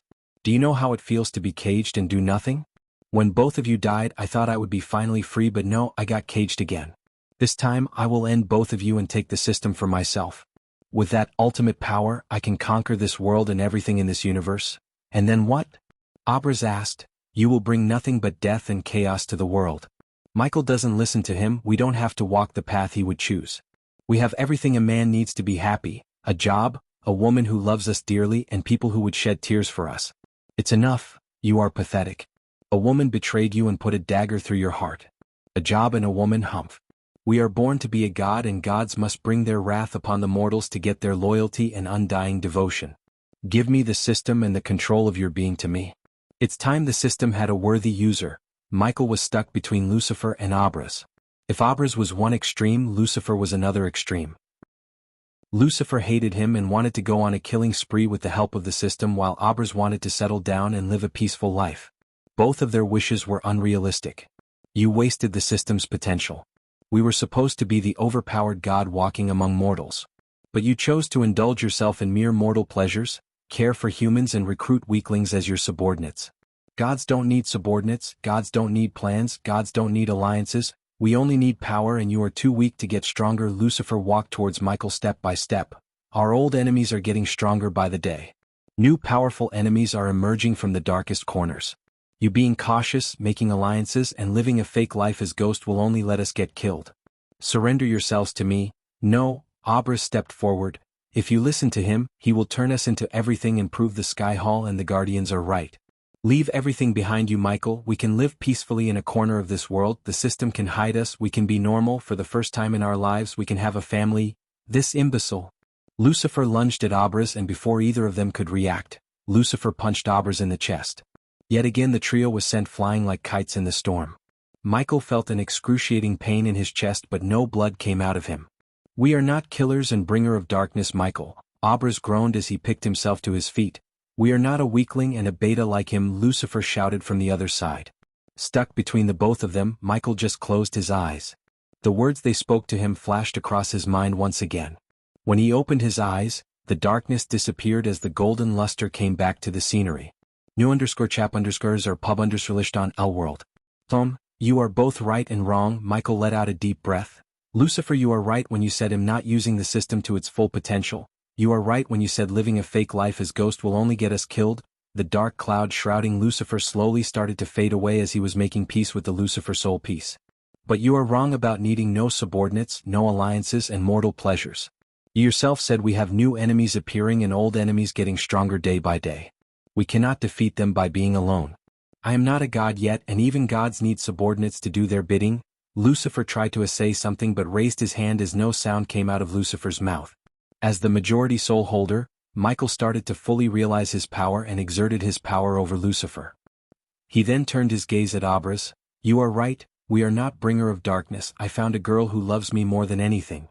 But you are still naive, Abras. We can't live peacefully, not now, not soon, not ever. You did nothing wrong and look what happened to you. You were betrayed, your mistake cost you everyone you ever loved. When I'm done, no one will be in our way to a life you've dreamed of. Both of you will get what you want. Michael exerted his power over both of them. He raised his arms at both of them as a powerful force pulled Lucifer and Abras towards Michael. If we don't come to peace with each other, neither of us will live long to get anything we want. I only want a peaceful life. Abras was the first to speak. The gentle smile on his face returned and he looked to be at peace. I want our enemies to suffer, this world to fall on its knees before us and everything we desire. Lucifer's tone was more demanding rather than requesting. It made sense, after all, he was more of a maniac and devilish. We are the same. No more broken pieces. We are Michael. We are Abras. We are the Dark Lord. Michael screamed at the sky. His voice became the mix of Abras and Lucifer. Soon, the cloud shrouding Lucifer abandoned him and began to envelop Michael. We are one this time, both Lucifer and Abras said in unison. The very next moment, Lucifer and Abras turned into an orb of light and flew straight into Michael.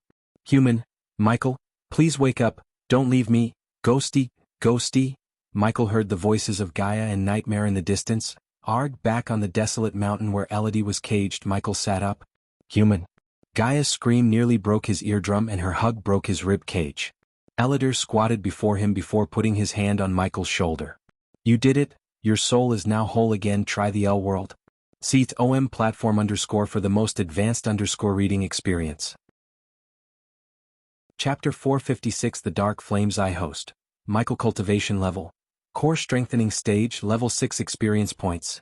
0/600, 000 Badass Points. 60,000 40,000 Badass Points Loan. Skills and Spells.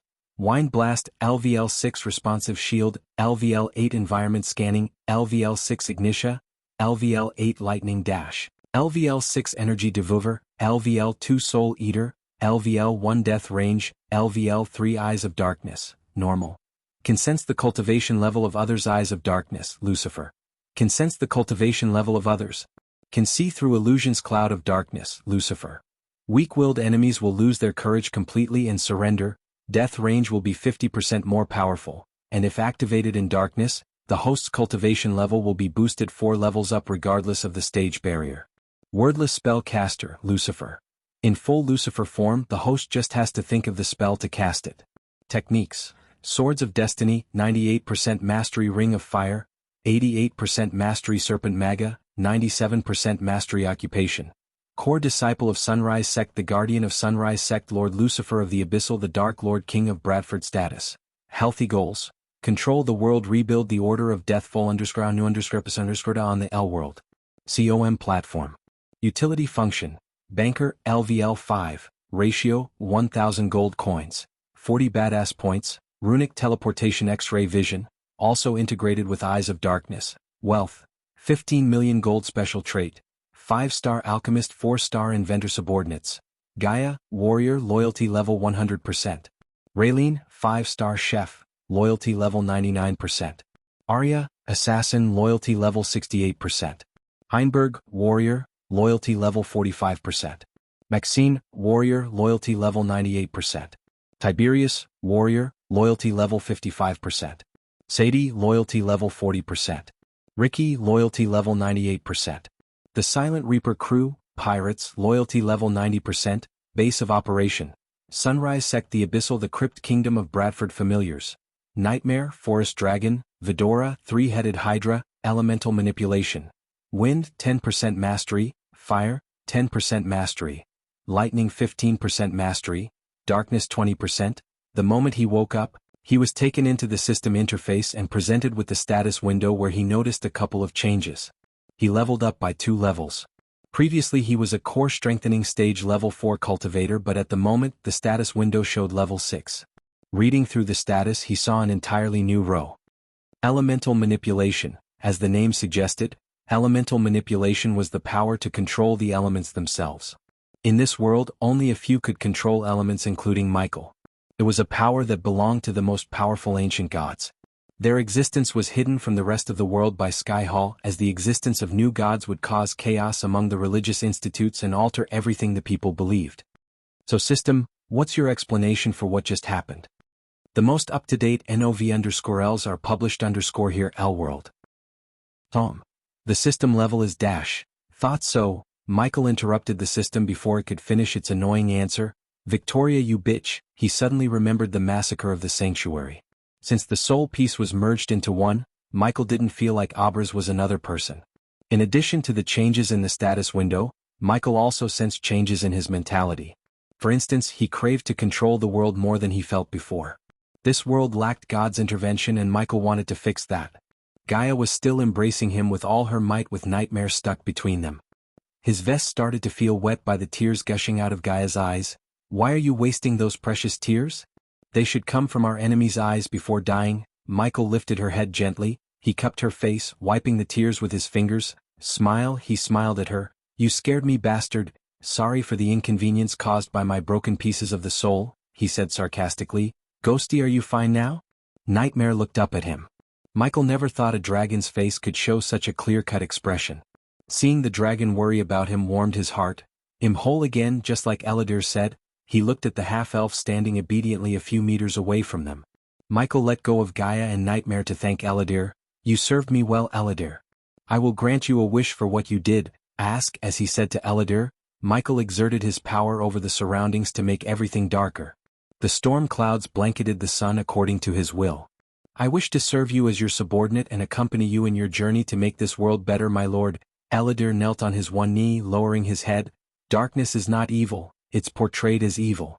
Remember, Eladir, darkness does not always equate to evil, just as light does not always bring good, said Michael. I bring darkness so everyone can see the real light. Anything better than the current world will be a paradise, and I will transform this world into a paradise opposite to Skyhall's and Guardian Guild's vision. Michael saw the concern in Eladir's eyes. It was obvious to Michael. He wasn't willing to serve him because of loyalty but to try to deviate Michael from transforming the world into a realm of darkness which was seen by Qingjiu in the future. Does the host wish to accept Eladir as a subordinate?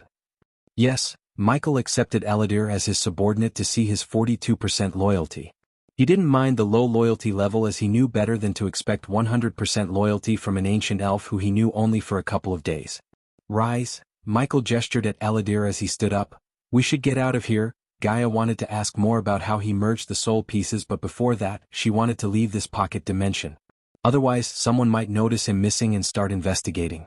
I'm not done yet, calmly said Michael. Huh? Give me the teleportation scroll. I want the primordial flame. The latest studies are on the L-World. COM website. Since Michael merged his soul with the third piece, the battle between Rowena and the fire giant that was controlled by him replayed in his mind. He was stunned by the power of the primordial flame. Coincidence or not, he was presented with a rare opportunity to acquire a primordial flame to himself through Professor Lane. Gaia saw the resolve in his eyes and realized there was no use in arguing with him. Therefore, she took out the parchment from her space ring with a flick of her wrist. Michael didn't open the scroll but threw it at Eladir. You're coming with us, said Michael. It took Eladir a couple of minutes to make changes to the scroll to teleport 4 instead of 2. Surprisingly, the location of the destination was relatively closer to the gateway to this pocket dimension. Here you go, my lord. Eladir now started to address Michael as my lord instead of Lucifer as he used to. Although Eladir sensed an aura of a god when he first met him, it had never been as strong as the aura he released after the ritual. He couldn't get himself to address Lucifer by his name. Michael passed the scroll to Gaia as she sent a sliver of arch energy into the scroll. The scroll began to glow brighter and brighter, and in a blink of an eye, a golden light enveloped them. After being teleported away from the pocket dimension, they noticed that they were back in the Black Forest. Before the 4 of them was a minor fallen tree in an overcast morass marked the entrance to the dungeon. Beyond the fallen tree lies a modest, clammy room. It's covered in dead vermin, ash, and moss. Eladir conjured a bright orb of light to light the path before them. The bright light revealed the rusted weapons racks and open crates, wasted and ravaged by time itself.